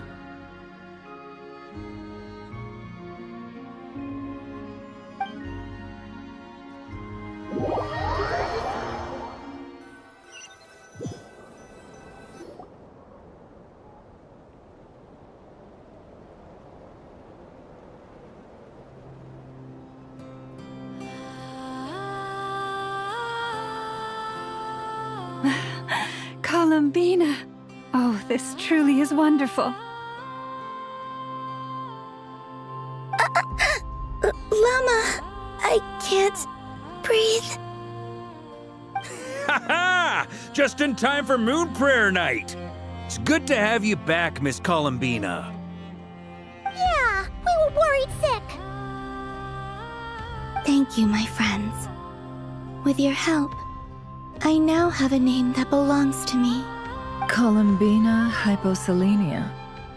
Where's the second half from? You added it yourself? That's right. It means... Born beneath the moon.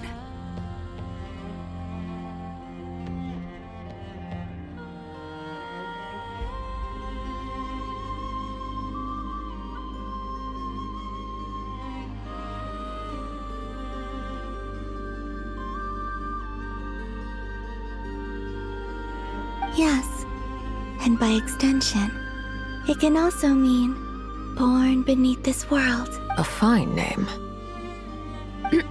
Now, as much as it pains me to interrupt this beautiful reunion, I feel obliged to remind you that the Moon Prayer Night celebrations in Nasha Town have already begun. Don't you want to enjoy the festivities? There's so much to see and do. And some of the ambient lighting and entertainments were sponsored by the kind souls in the Hexen Circle. Nicole? Why have you turned into Dodoko? So you're Miss Nicole. Thank you for helping us, and for helping me find my name. It's nice to finally hear your voice. You're quite welcome. Guiding lost people to hidden treasure is what we Seelie do.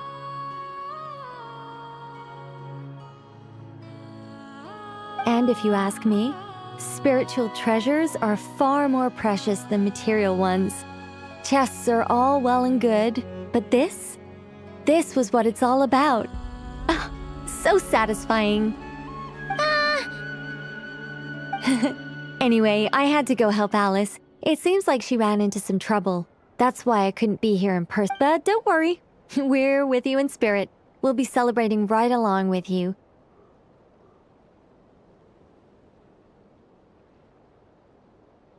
Keep an eye out for the Hexen Circle's festive stalls in Nasha Town. I think you'll like what we came up with. Alice said she even managed to rope B in this time.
The Frost Moon Scions have also prepared various attractions.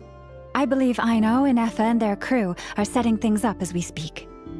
On that note, Nefer, about that request I made. It's all in hand. Yehoda is on site to ensure that everything goes off without a hitch.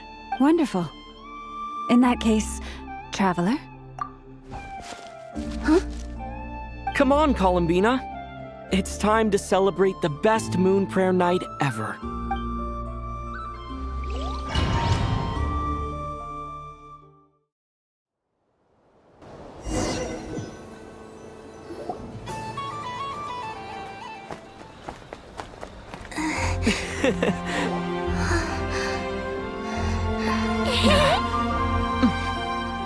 Hey, young lady. Would you like some moon prayer night candy? Happy Moon Prayer Night. Oh, yeah. I almost forgot to say. Welcome home, Moon Goddess.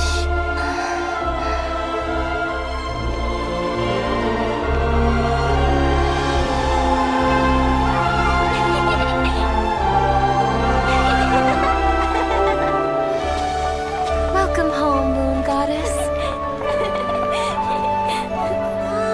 Welcome home, Moon Goddess. Welcome home, Moon Goddess. Turning Nashatown into her home is a festive gift. A rather brilliant idea. Perhaps this is what Nodcry, Columbina's home, should have been like all along.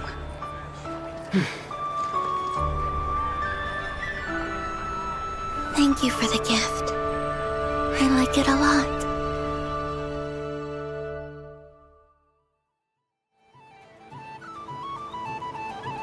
This feels like the surprise of my life. I do. I never imagined I'd ever get to enjoy Moon Prayer Night with everyone so freely. If you're happy, we're happy.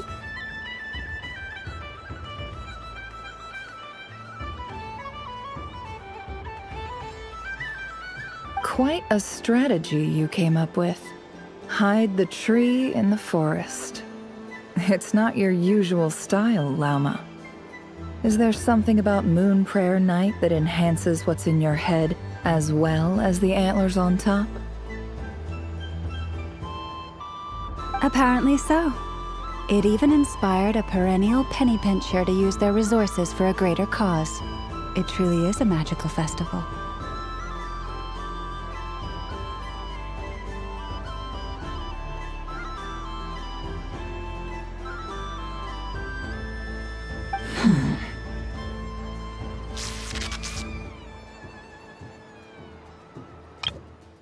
Quite a strategy you came up with. Hide the tree in the forest. It's not your usual style, Lauma. Is there something about Moon Prayer Night that enhances what's in your head as well as the antlers on top? Apparently so. It even inspired a perennial penny pincher to use their resources for a greater cause. It truly is a magical festival. I see it now. This bickering, is actually a sign of a strong relationship. Huh? What's everyone doing here? Oh, Miss Columbina, you're back. Yes, I'm fine now. Thanks for your concern. How's your progress with Alice's assignment? Very well indeed. I've never heard her sound so excited. Not like this. This time, her excitement seems more serious. Seems like she's had a major breakthrough. She said she'll contact us once she knows more. In the meantime, we're free to relax and have some fun.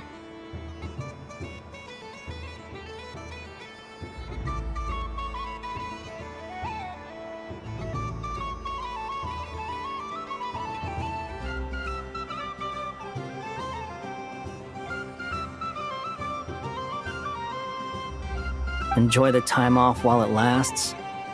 I have a feeling that our next task won't be so simple.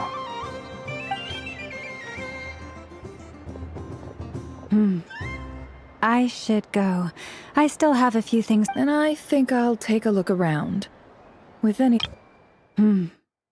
I should go. I still have a few things to attend to at the Frost Moon Scion's stall. And I think I'll take a look around. With any luck, this once-in-a-year festival will come with once-in-a-year opportunities. Hold up a second. Where's Varka? I believe he made a beeline for the flagship the moment he entered Nasha Town.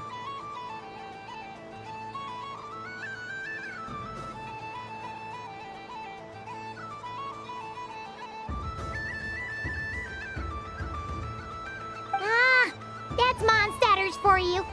They know what they want when festivals roll around. Goodbye for now, Columbina. I hope you have a wonderful night. I will. Well, in that case, don't just stand there. Get out there and have some fun. You'll definitely get a warm welcome at every stall. Oh, also, take this map with you. It's a guide to the festival.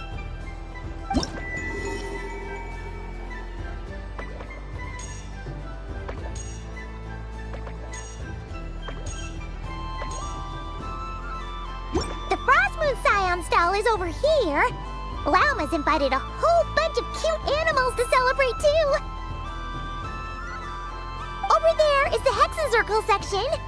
Alice seemed more excited than anyone about this festival, so she insisted on making it a grand affair. Oh, and then there's the Nasha Town local specialties, including... Actually, forget that. Better if you go check them out for yourself. Thank you. It looks like a lot of fun.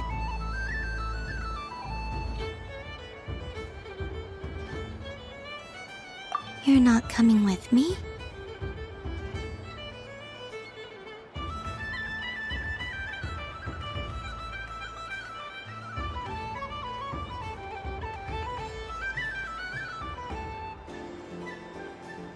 We'll be around.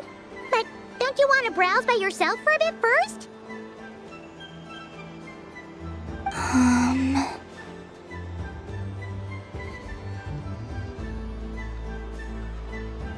Yep. If you find something you like and want to try it out together, just give us a shout. We'll be right with you.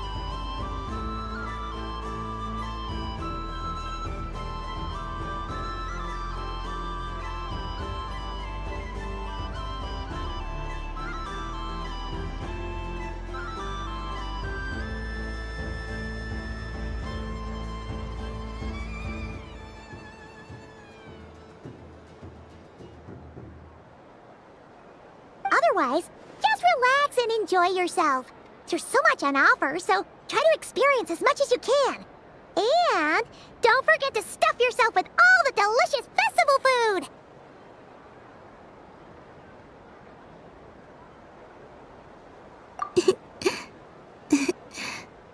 All right then. Off I go.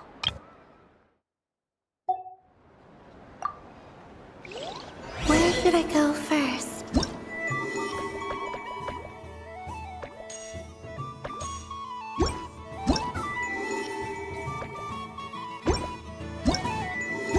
This must be the mage's stall. It feels like I've entered a... Dodoko's Whirligig! Come check out Dodoko's Whirligig! Ah, welcome home, Moon Goddess. Might I ask what this is? Ah, it's a very special amusement sponsored by the great mage herself. Ride on a soft and furry Dodoko and embark on an unforgettable adventure. I say that, but I'm just following a script here. Who is this mage, anyway? And what the heck is a Dodoko? I'd like to ride. No problem. But, are you by yourself? Is that not okay? Oh, no, it's fine. It's just that each Dodoko can accommodate 2 passengers. Would you like to bring a friend along? My friends... That should do it. Now, we just need to get everyone else to draw something on it too.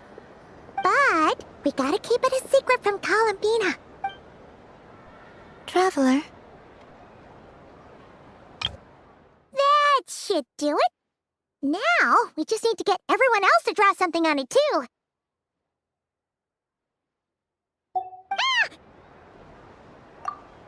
I want to go on that ride. Will you join me? Let's go then. Don't worry. Paimon will do the rounds. You go have fun.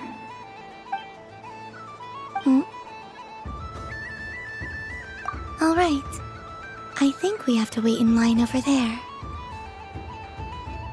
Please take your seats. For safety reasons, you mustn't try to leave the ride before it comes to a complete stop.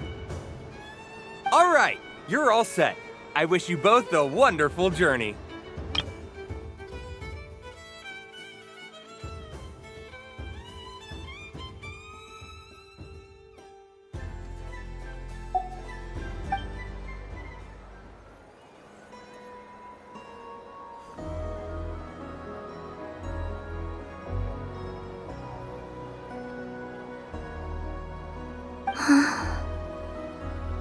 Not bad. It reminds me of riding a moon lane. Sometimes, the Kuhenki circle around me like this, playing their beautiful melodies. Yeah, I'm going to miss them.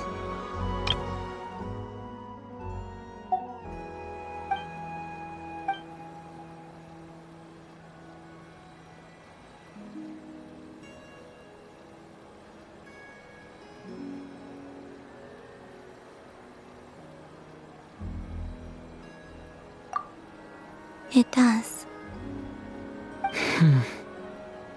I've felt scared in the past, too. But this is a little different. You know something? I got to see a lot of fascinating things during my disappearance. I saw how the Frost Moon Scions act around their families. So different than how they used to act in my presence. And I also saw how they interact with their friends.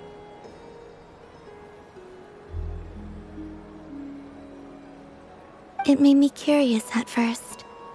Why do people act so sincere when they're worshipping gods, but save their truest, warmest feelings for each other? Slowly, I came to realize that it's because they trust one another. They know, deep down, that they'll be accepted for who they are. All of it. The good and the bad. I know. I knew it the moment you started calling out my name. What I fear now is the end. I fear losing all this the very night I have gained it.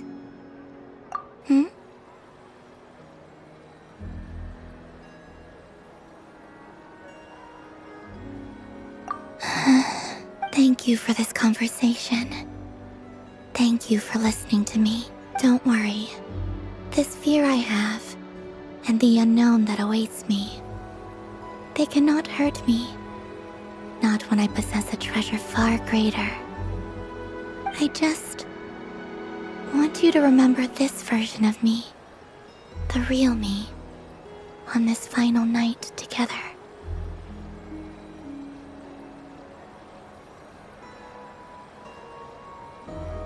Dear passengers, Dodoco's awesome adventure has come to a close. Please leave in an orderly fashion, and we look forward to seeing you again in the future. Don't want the journey to end, huh? Don't worry, you two. There's always another adventure waiting just around the corner.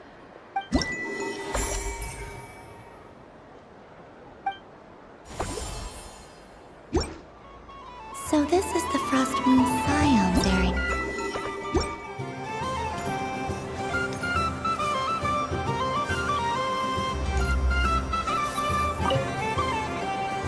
If this were any other day, I'm sure it would make for a great photo opportunity.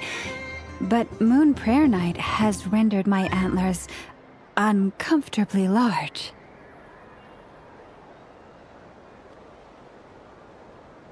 Doesn't it look like this rhyme-horned deer has 2 sets of antlers?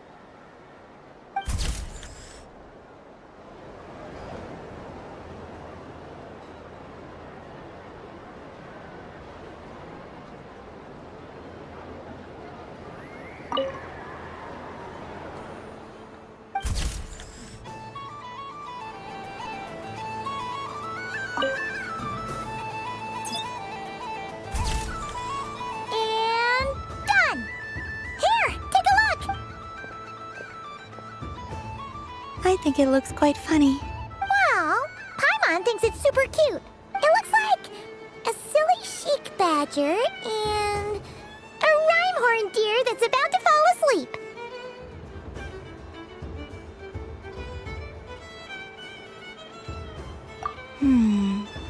Maybe I'll stand on the chic badger's side instead. It looks like we've attracted the attention of quite a few animals. Let's make room for them.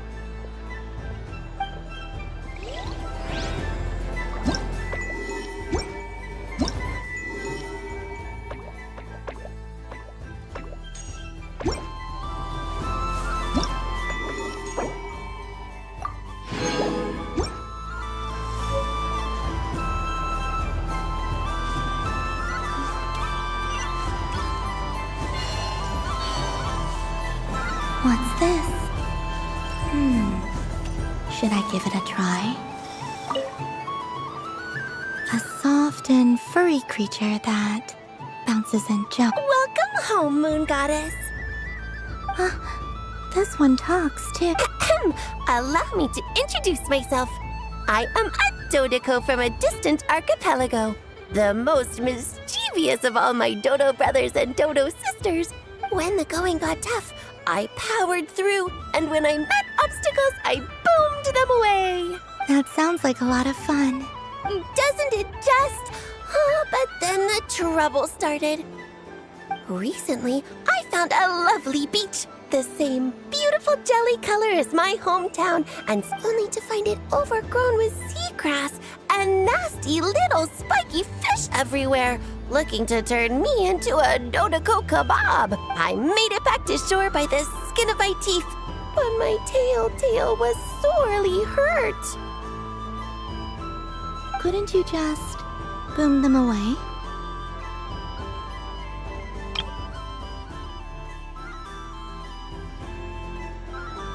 Oh, I wanted to, believe me. But I've heard that you, Moon Goddess, can understand animal speech. The last thing I wanted was to cause a gigantic fuss and get taken to court by a school of spiky fish. I'd be driven out of these waters for good, and my winter holiday would be. And so, dear Moon Goddess, I was wondering if you might lend me your allegiance. Are you roping me into a crime? Oh, let's call it a once-in-a-lifetime carefree adventure. Does that sound better? All the festival goers tonight are dressed up as the Moon Goddess, but there's nothing to say that the Moon Goddess can't disguise herself as a Dodoco, is there? Besides, this is your home. You should be free to be whoever you wish. I'm afraid I'm not well acquainted with Dodocos, Madam Mage. Oh, that's quite all right. We Dodocos are innocent, happy creatures with a free-spirited nature.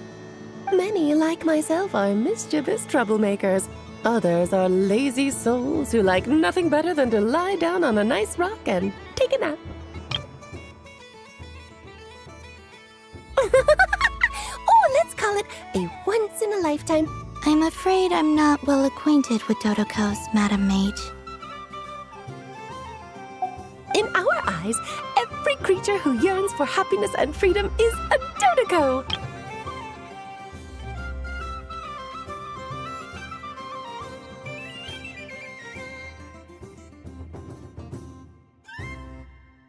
But perhaps in yours, we Dodoko are a fluffier and more mischievous breed of Kuhenki.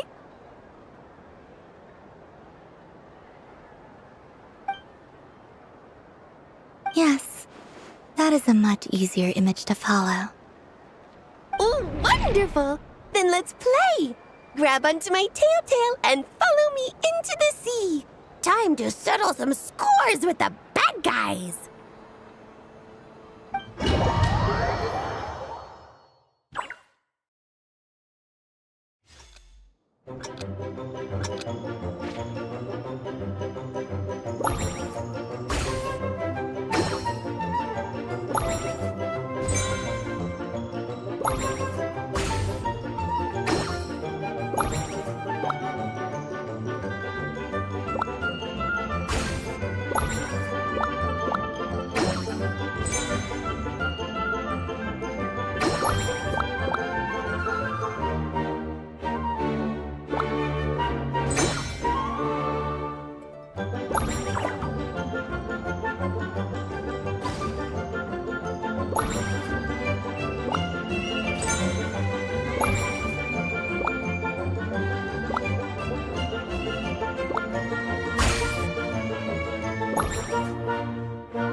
Remarkable talent! So, what do you make of it? The use of Jumpy Dumpties doesn't come as naturally to me as Kuvaki, but their unpredictability makes it fun.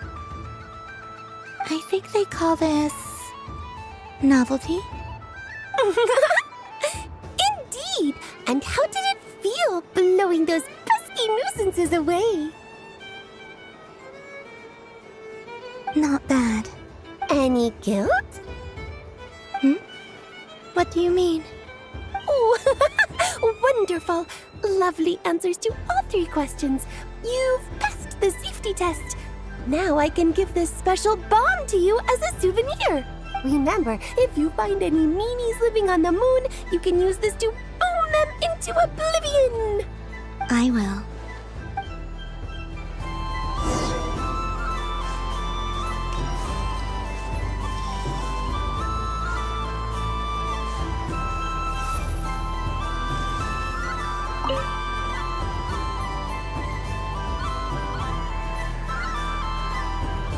I wouldn't say it's unfair, exactly. I mean, your voice goes right into people's heads. How would you explain that to the kids? You can't just explain it away as magic. Is something the matter? Ah, Miss Columbina! No, nothing you need to worry yourself about. Ah, impeccable timing. Stick around for a second, Miss Columbina. I need your input on something.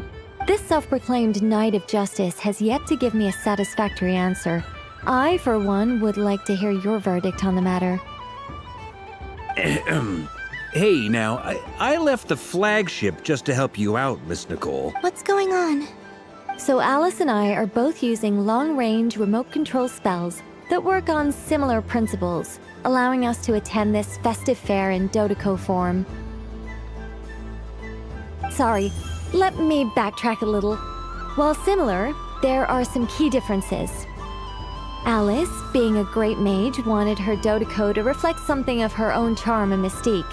So she adjusted the way its tail moves when it spins around.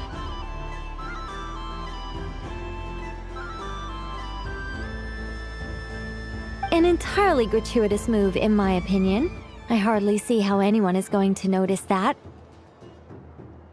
If anything, I'd say that anyone who stares intently enough at a Dodeko's tail to notice such a small detail is someone we ought to be highly concerned about. I only say this to emphasize that my question has nothing to do with tails. Now that we're clear on that, why is Alice's Dodeko permitted to interact directly with the children celebrating Moon Prayer Night, while mine is not? Your voice speaks directly into people's minds. See? Exactly what I Miss Nicole? Ugh, I can't stand it. I know that probably makes me sound like a whiny child acting out in front of their parents. And it's a little embarrassing now that I think about it. But hey, I said it now, I can't take it back. That would be even more embarrassing. Also, don't go reading too much into that analogy. It was off the top of my head. I'm actually an awful lot older than either of you.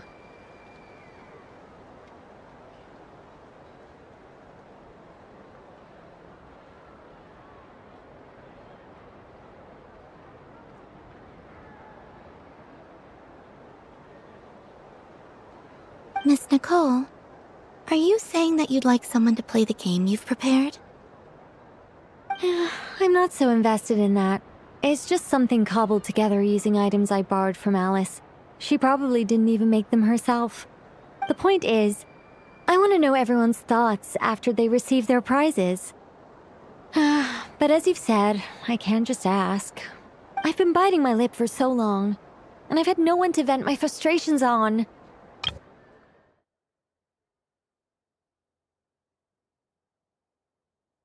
An entirely Alice, being a great mage, wanted her Dodeko to reflect something of her own charm and mystique.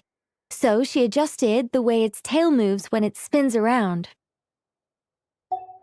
I thought this was going to be a nice, straightforward festival where I'd get the chance to guide people to treasure.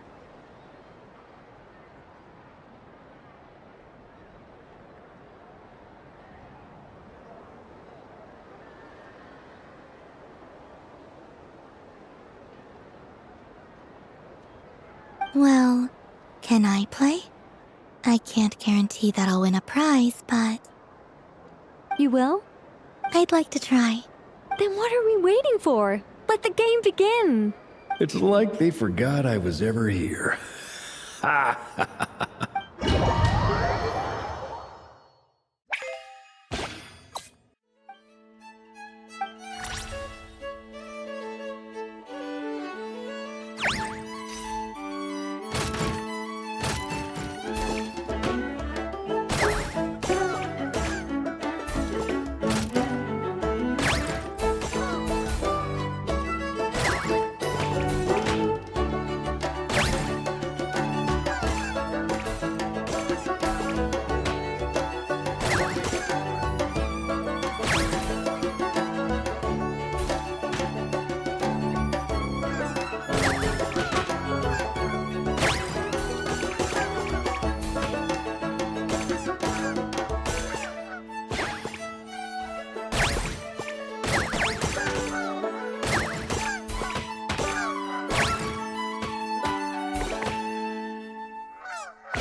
Congratulations, Miss Columbina! With your great wisdom, you have overcome every obstacle in your path and conquered the great challenge posed to you by fate. Fate? Well, something to that effect. If you'd prefer something more poetic, it could be the icy winds or the dawn. Anything you like, really. You could even go with the challenge posed to you by Dodeko, if that's what you're into. Anyway, you can take or leave my suggestions. Moving on.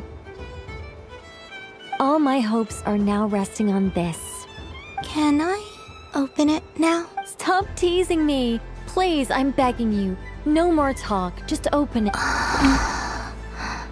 Wow. What a lovely sculpture. Classic and cute at the same time. Thank you, Miss Nicole. I'll always treasure it.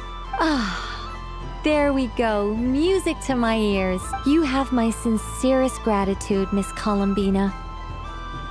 Thank you for sharing your precious time with me. Don't mention it. You've all done much to help me.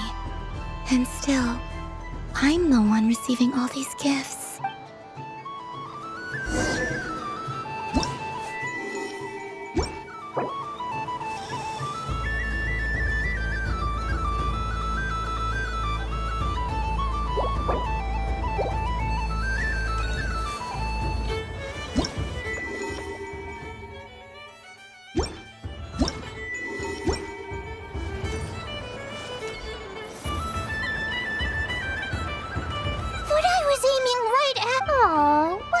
Pity. I saw it with my own eyes. You were so close. That's not true. It dodged out of the way right as I was about to snag it. I'm sorry? You heard me.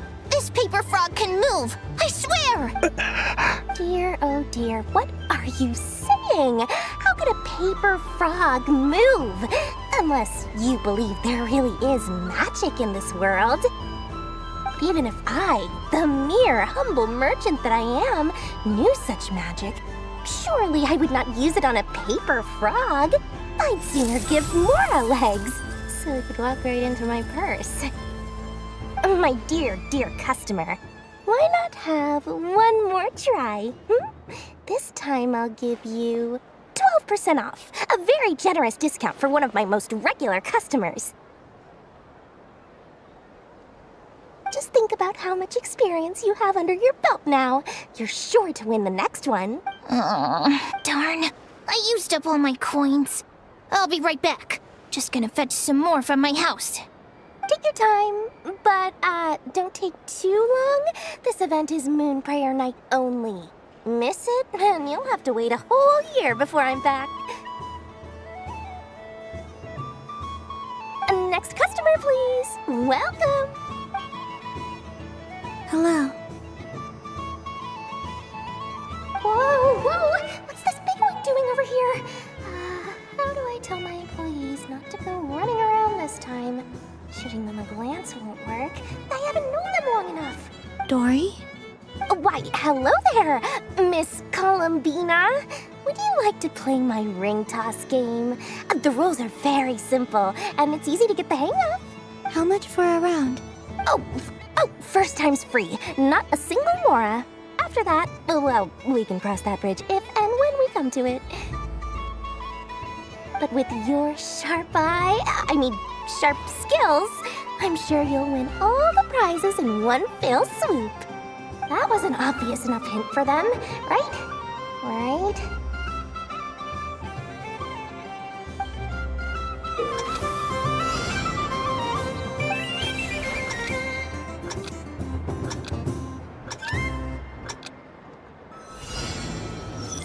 Here comes the ring! Oh, peanuts.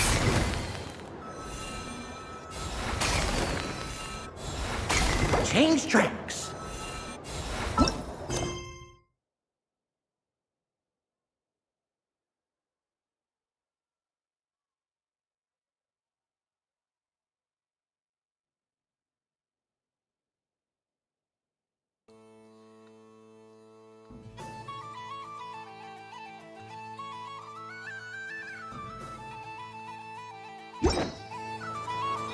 Roselle, should we move or not? Just a tiny bit. All right, then I'll... Oh, sugar plums, not the clock hands. How do I... Let's see now. Let's see. Wow, very good. That's the highest score we've had all night. And here's your prize. Now, how about another round? As for the cost... Happy Moon Prayer Night, Miss Columbina. Happy Moon Prayer Night, Durin and Hat Guy. Are you here to play the game? Yes. No.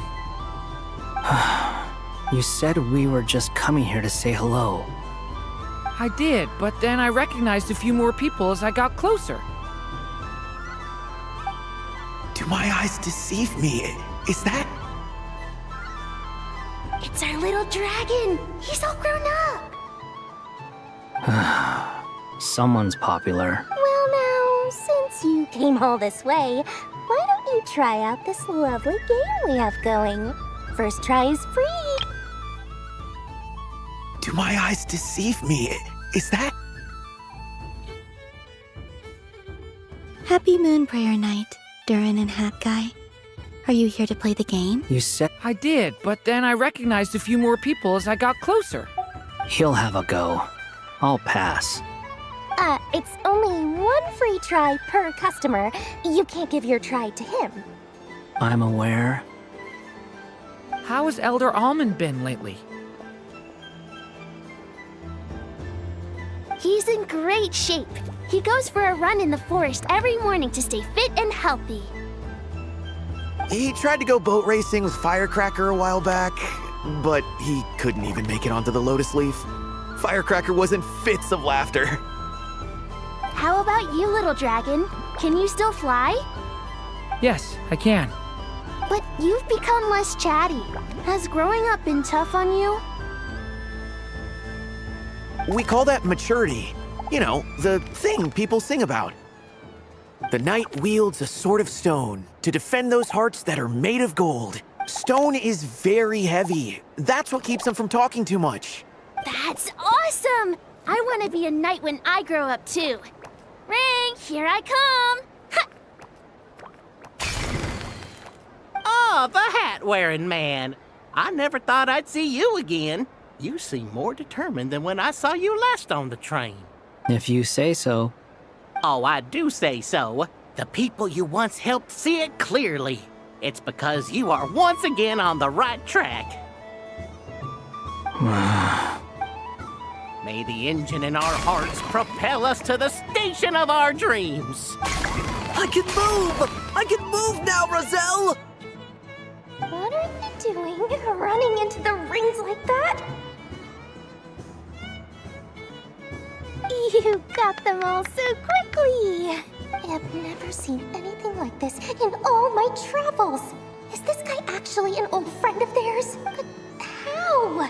They're origami animals and clockwork people from a fairy tale. Getting to know them would be quite an arduous task, unless they share a hometown? I have to get to the bottom of this. Next time I see the Great Mage Alice, I shall demand answers.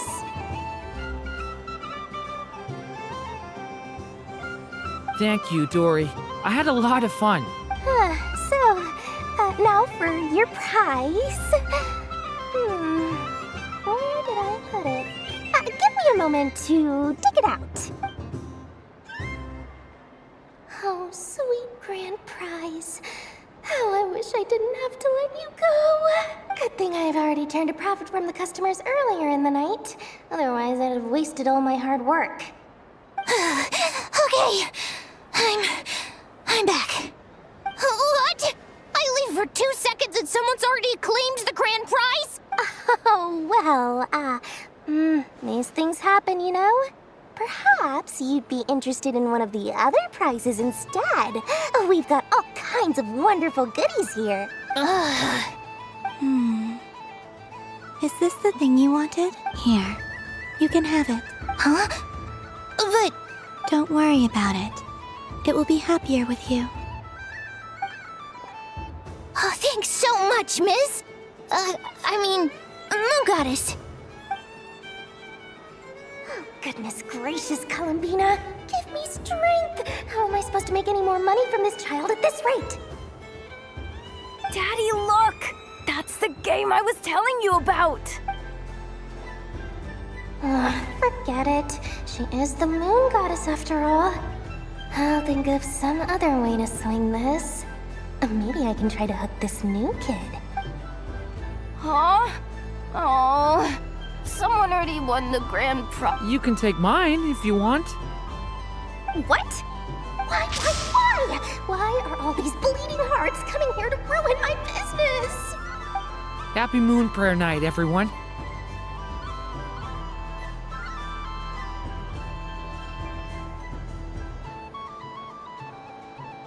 Happy Moon Prayer Night.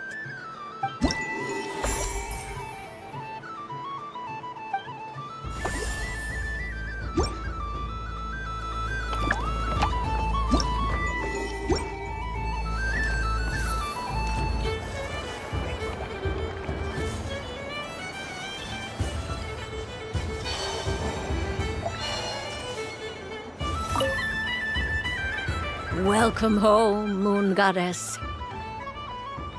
Oh, you're the genuine article. Alice was right. This Moon Prayer Night was worth watching after all. Another one that talks. Greetings. Pleased to make your acquaintance. I am the Hexenzirkel member they call B. Columbina Hyposelenia. Pleased to meet you. Hyposelenia. A fine name indeed. Now then, Miss Columbina, do you wish to hear a mage's divination? Divination? The Frost Moon Scions used to ask me what would happen in the future. Is this like that? From the perspective of the one seeking answers, perhaps. As you look to your journey ahead, if you seek to understand the unknown, resolve your doubts, and soothe the confusion in your heart, divination could be for you. The unknowns on my journey. Of course, if one wishes to peer into fate, then hydromancy is the more precise option. But that is a complex affair, and to relegate that majestic art to the status of a festive amusement would seem somewhat uncouth. Besides, it is sometimes better to not know fate with great certainty. Hence, I shall use the suitably festive Luna Arcana to tell your fortune instead. It is more popular with the youth in any case. Lunar Arcana. Indeed. Unlike hydromancy, this will only display possibilities and trends. People like to think of themselves as creatures of agency and free will. Peering too far and too clearly into the future is detrimental to both body and soul. I'd like to give it a try. Of course you may. Before we begin, Let's stick to general possibilities and now. Try. Very well. Then I shall use the basic Lunar Arcana. Now, try to relax. Cast your mind upon the things you have experienced and the things you are soon to experience. I will shuffle the deck. Would you like to cut the cards yourself? You do it. No problem. Now then, to make things easier for the seeker, that is to say, you, I shall decide.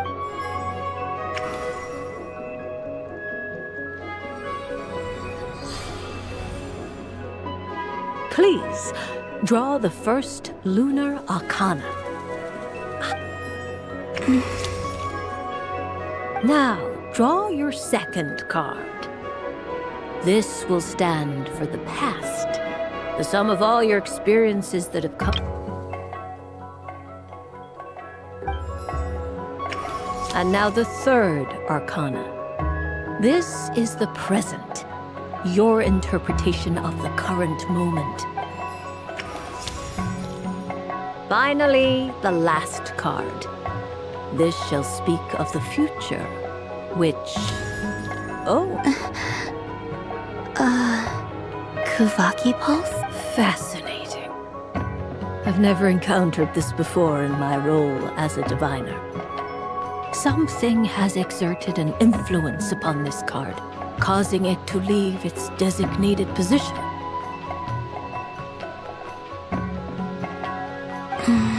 What do you make of this, Miss Columbina? Of course, if you wish, you can choose to No. A bold... Well then, let us flip the Lunar Arcana. Sure. First, Destiny. No surprises here. The card that represents yours is the moon. The moon. Indeed. The moon can represent the truth at some times, but deception at others. False peace, destructive calamity, and the world-changing power that lies with it. When the moon is placed on the destiny tile, it indicates that your destiny is not what it may appear on the surface. Instead, it may yet have a hidden side. It symbolizes a journey through the fog, fraught with uncertainty and deception, where one must face inner challenges head-on. I don't understand. Patience, my dear. This is but the first card, which serves as a basis for the interpretations that follow. Our divination will only grow clearer from here on out. Now then, flip the second card, the one that speaks for the past.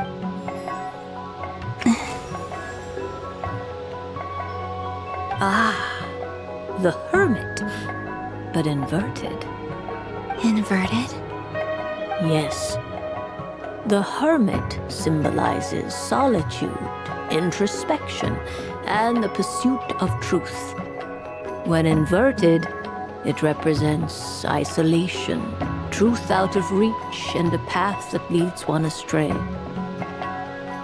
Combined with the moon as one's destiny, the Hermit inverted represents a choice you made to stand alone in the past.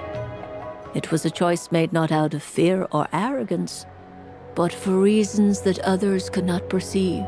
You fumbled through the darkness without a guide, but you did not find your way. Rather, you went astray. More? Is this about how I became Kutar despite not wishing to become a god? And how I joined the Fatui because I yearned for a place to belong? I suspect only you know the answer to this question. All is not lost. The past is in the past, and so... Oh my. The lovers. One of the most interesting Luna Arc. What does this one mean? This means that you have had an unprecedented emotional experience. The joy of finding your soul becoming intertwined with that of another. A precious and wonderful thing indeed. It's true. I've made a lot of friends recently, and they are very good to me. I like them a lot. That sounds lovely. I am most delighted for you. The lovers can also represent important decisions, perhaps related to a parting of ways. Now, if I were to guess... Yes. My return to the moon. I understand. Parting with friends is never easy, Columbina. But rest assured, this is not the end of your journey. There is always another story waiting to be told. The future. The future. Well now, it's finally time to flip this most mysterious of cards. Why did it appear? And what does it wish to tell you? I'm ready. Very well. Flip this card and see what lies on the other side. Oh.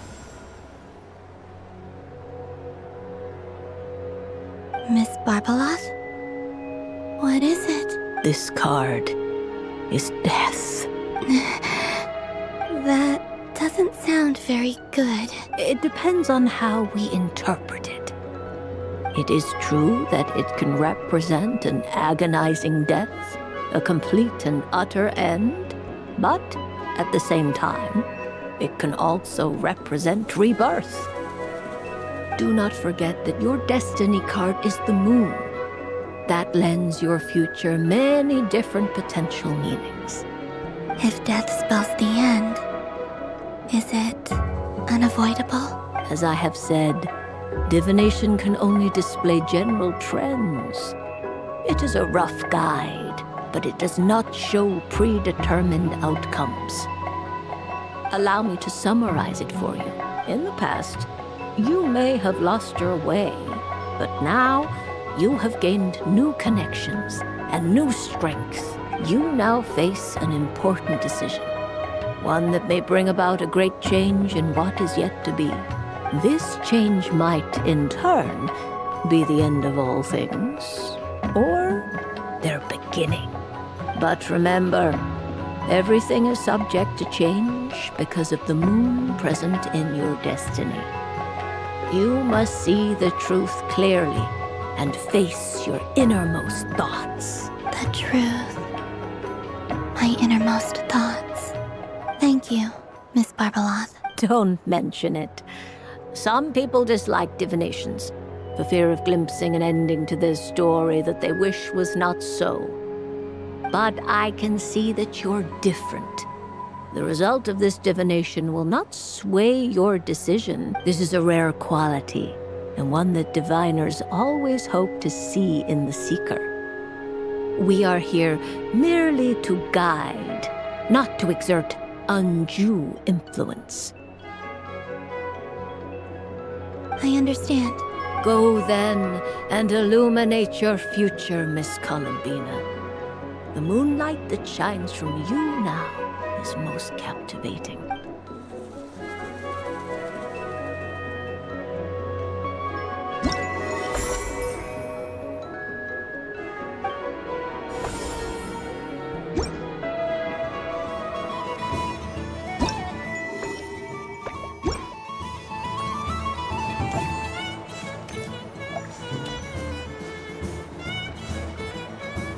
So this is the Frost Moon sun. Wow, the Frost Moon Scion stall looks kinda plain. But it's pretty cool once you get into it. I don't go to Hisi Island much, but it's got that, like, old world cultural feel. And if culture means we get more festivals. Hello, Yahoda. Columbine. Hello, Moon Goddess. That was too close.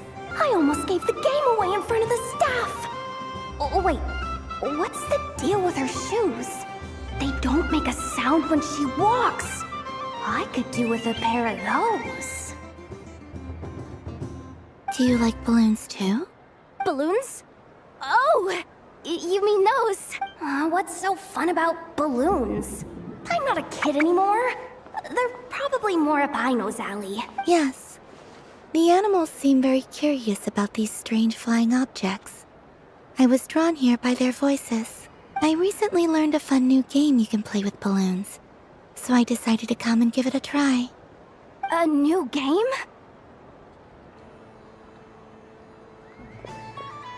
Hello. Welcome home, Moon Goddess. Here to buy some balloons? Yes. Could you give me a few that haven't been inflated yet? Are you sure? I guess it's not a problem, but... Yes, please. Thank you.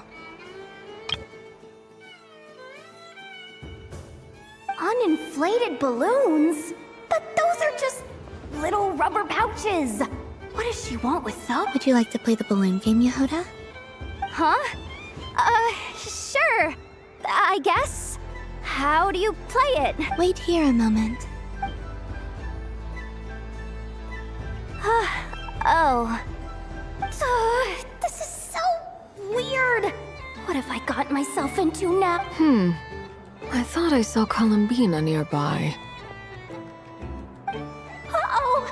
That's the fourth Harbinger! Although she's helped us out quite a bit, she's good people, right? Is she looking for Columbina?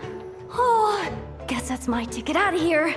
I'm not sure my heart can take being sandwiched between two Harbingers.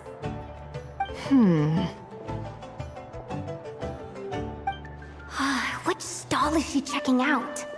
Oh, it's that other Frost Moon Scions one. Try on the headgear, see what it's like having antlers or animal ears for a day. Oh, I wouldn't be caught dead wearing that stuff. So embarrassing. I have enough gear to carry as it is. Wait, what? She put it on? How peculiar. This would take some getting used to. I wonder if this is what it's like for Lynette. It really suits you, ma'am. What is this? She was so intimidating a moment ago, but now, dang, she's really rocking those ears. How does she make them look so cool? I suppose I may as well keep them on for now. All part of the festive experience. She's coming this way. How do you do, Miss Yehoda? Oh, jeez. Don't talk to me while wearing that thing. Where am I supposed to look? Oh, hey there. I'm looking for Columbina. Have you seen her? She just... Huh? Wait, is that what she meant by balloon game? Yeah. Huh? No fair! How come I get caught in the crossfire? An ambush from the rear? Is this a declaration of war, Columbina? Would you like to play too, Arlecchino? Seriously? Are they gonna start some beef right here, right now? Gladly. That said, I believe there is another who would like to join. Boss Nev! Thank goodness! You've gotta get me out of here! Things are kicking off big time! Hello there. I'd like 10... no, make that 20 balloons, please. Uninflated. What? Miss Moon Goddess, I hope you're prepared to pay the price for assaulting my employee. Welcome to the game, Nefer. Just to be clear, let's keep this a fair fight, okay? No strange powers, please and thank you. Naturally. Don't just stand there, Yehoda. Aren't you going to team up with me? Huh? Do I have to? Of course. Don't forget, the Curatorium has a reputation to uphold. I knew something like this was gonna happen.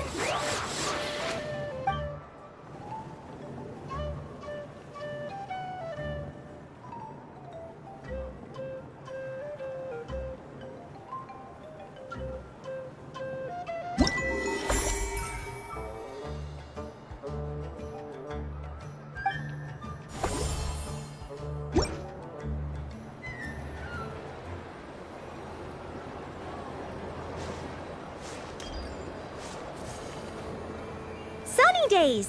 I prefer sunny days. Well, you are as warm as the sun itself, Moon Goddess. Very well. I believe your spirit animal has to be this most adorable chic badger. Wow! Thank you, Mr. Talking Magic Lamp. Have a very happy festival, Moon Goddess. Lance? That's you, isn't it? Shh. It's our little secret, my dear traveler in Paimon. Okay, sure, but why are you here selling sugar sculptures? Everyone celebrates in their own way. After gazing into the abyss and spending time around gravestones all year, What better way to relax than to see sunny smiles on the faces of the living? Besides that, I like to think of myself as a fair judge of character. I dare say matching personalities to confection suits me rather well. That's not what Paimon was talking about. Aren't you afraid that your true identity might be exposed? Should I be? There is all manner of magic in the air this moon prayer night, thanks to the work of the great mages. I see Miss Columbina is hiding in plain sight. Why should I not do the same? Why miss this rare opportunity to enjoy a special evening in my true form?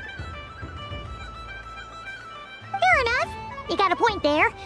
People who don't know you will probably think you're just a talking lantern.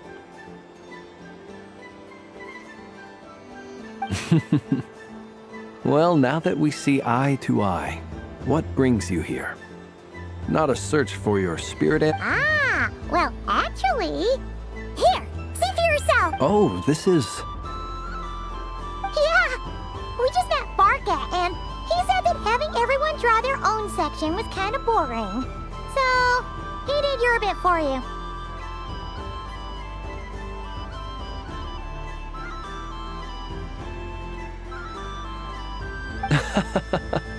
Ah, Varka. Ever the maverick. I see his artistic skills are truly one of a kind. In that case, I shall paint something on Mr. Albedo's behalf in a short while. What? Why not now? Ahem. Welcome home, Moon Goddess. Phew, that was close. Hello, Flins. She recognized you right away! What keen eyes you have, Miss Columbina. Especially considering they are shut. I did not see you. Rather, I sensed you. I can sense the fluctuations in Kuvaki all around me. One would expect no less of the Moon Goddess. Might I interest you in some candy? Yes, please. Excellent. I shall make some for you right away. Something the matter, Miss Columbina? What about my spirit animal? All the other children carrying sugar sculptures are talking about it. Wait, is she taking the test seriously?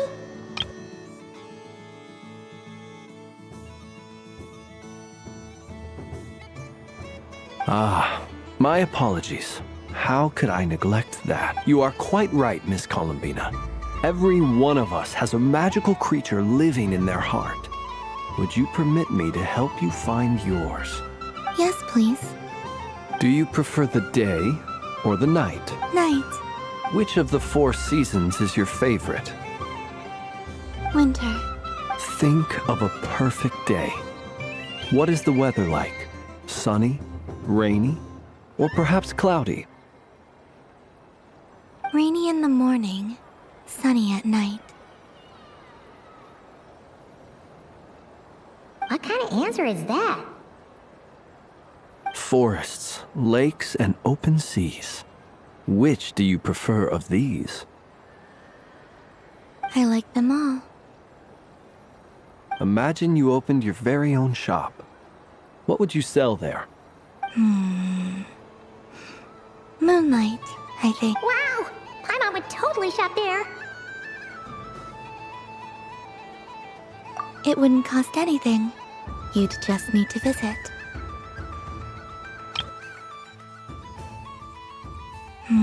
Imagine you opened your very own... Wow! Paimon would... Aha!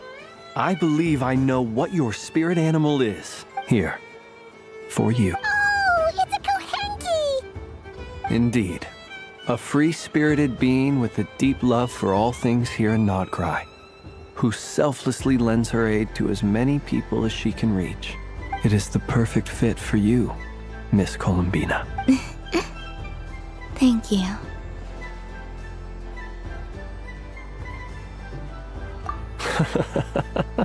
It would be my honor. But you shall have to forgive me. We have known each other for quite some time.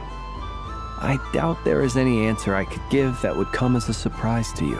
So instead, would you accept this sugar sculpture as a token of our friendship? It's a lantern. Hey, why don't you two go enjoy your candy over there? Paimon wants to try out this spirit animal thing too. Right, Blintz? Come on, play ball. I got this drawing done. But I want to hear Paimon's answers. But it'll probably take ages. Paimon's a complex soul. And we don't want your candy to melt while you wait, huh? Oh. Okay then.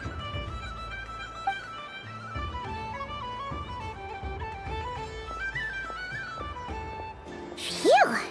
Nice excuse, Lady Paimon. That was some quick thinking. Yeah, no thanks to you. A little help next time.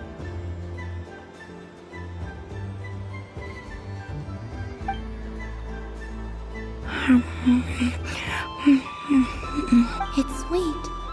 Is that Lockaberry? I wonder what flavor the traveler got. This way, this way! It's the candy-selling lantern! I'm coming! Of course, traveler. Maybe we can share? Yes. I found out recently that people share their food sometimes, so I'd like to try it. Or is that a no?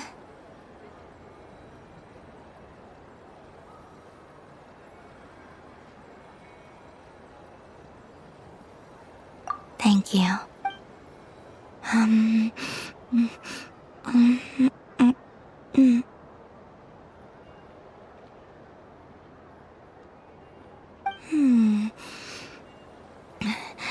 Yours is a little more sour than mine.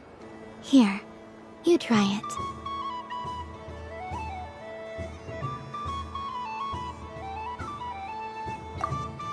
Are you sure? Amazing.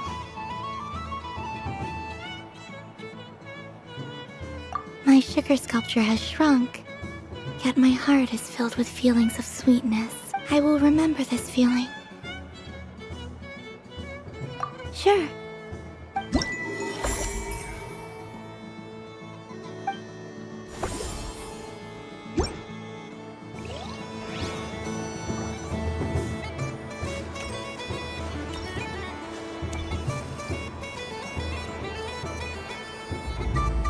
I wish for a never-ending supply of Laka berries.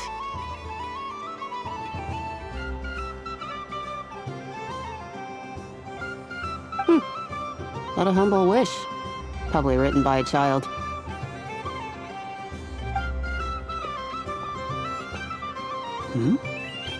Is that Lauma the Moon Chanter?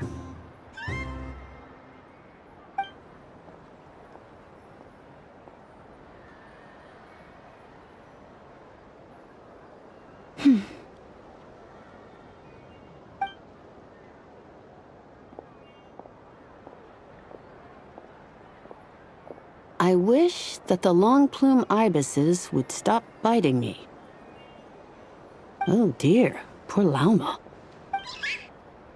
All right, I'll write that one down for you. I got it. While everyone else is celebrating Moon Prayer Night, you're as busy as ever. I don't mind. It's rewarding work. A good kind of busy. My antlers are at their heaviest tonight, and the Kuvaki waves are especially strong. But as I help these dear friends hang their wishes up, I feel a great peace within myself that is hard to describe. You see, they're all such beautiful wishes, and they are ones that we can fulfill by our own strength.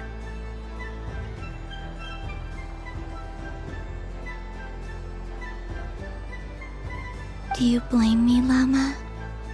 I want to hear your honest answer. It is by the help of so many people that I can return to the moon. But I feel as though I've hardly done anything in return.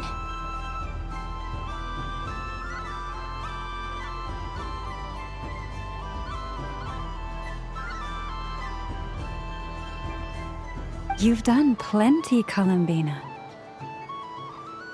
I say this in earnest, both as someone who knows your history, and also as a friend who has seen what you've been through. What about as a moon chanter? I feel proud to honor our moon goddess's wish. And I'm sure any moon chanter in history would have felt the same way. Thank you for your... But... Since you asked for my honesty, I won't lie to you. My feelings are mixed right now. Besides pride, I also feel... I suppose it's... a reluctance to let go. Once you return to the moon, we will be far apart and separated by a false sky.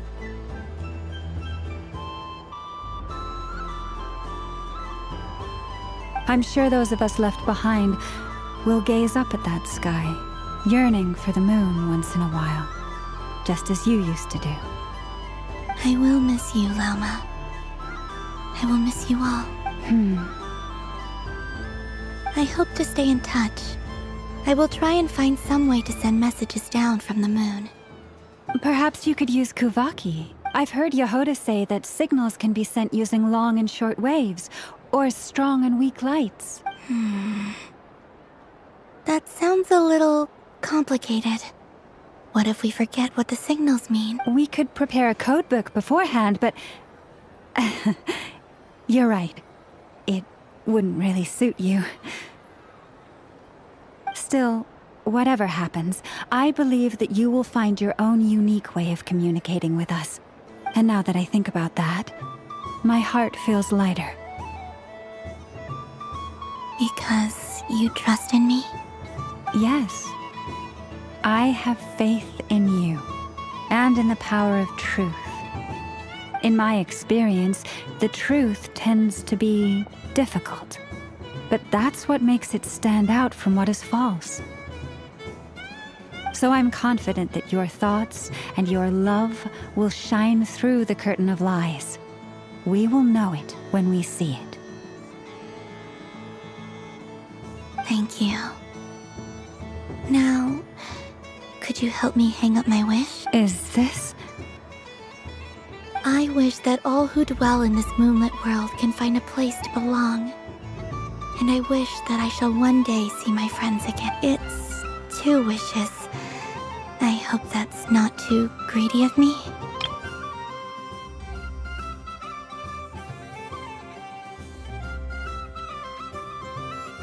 Not at all. And I think you speak for us all with the second one.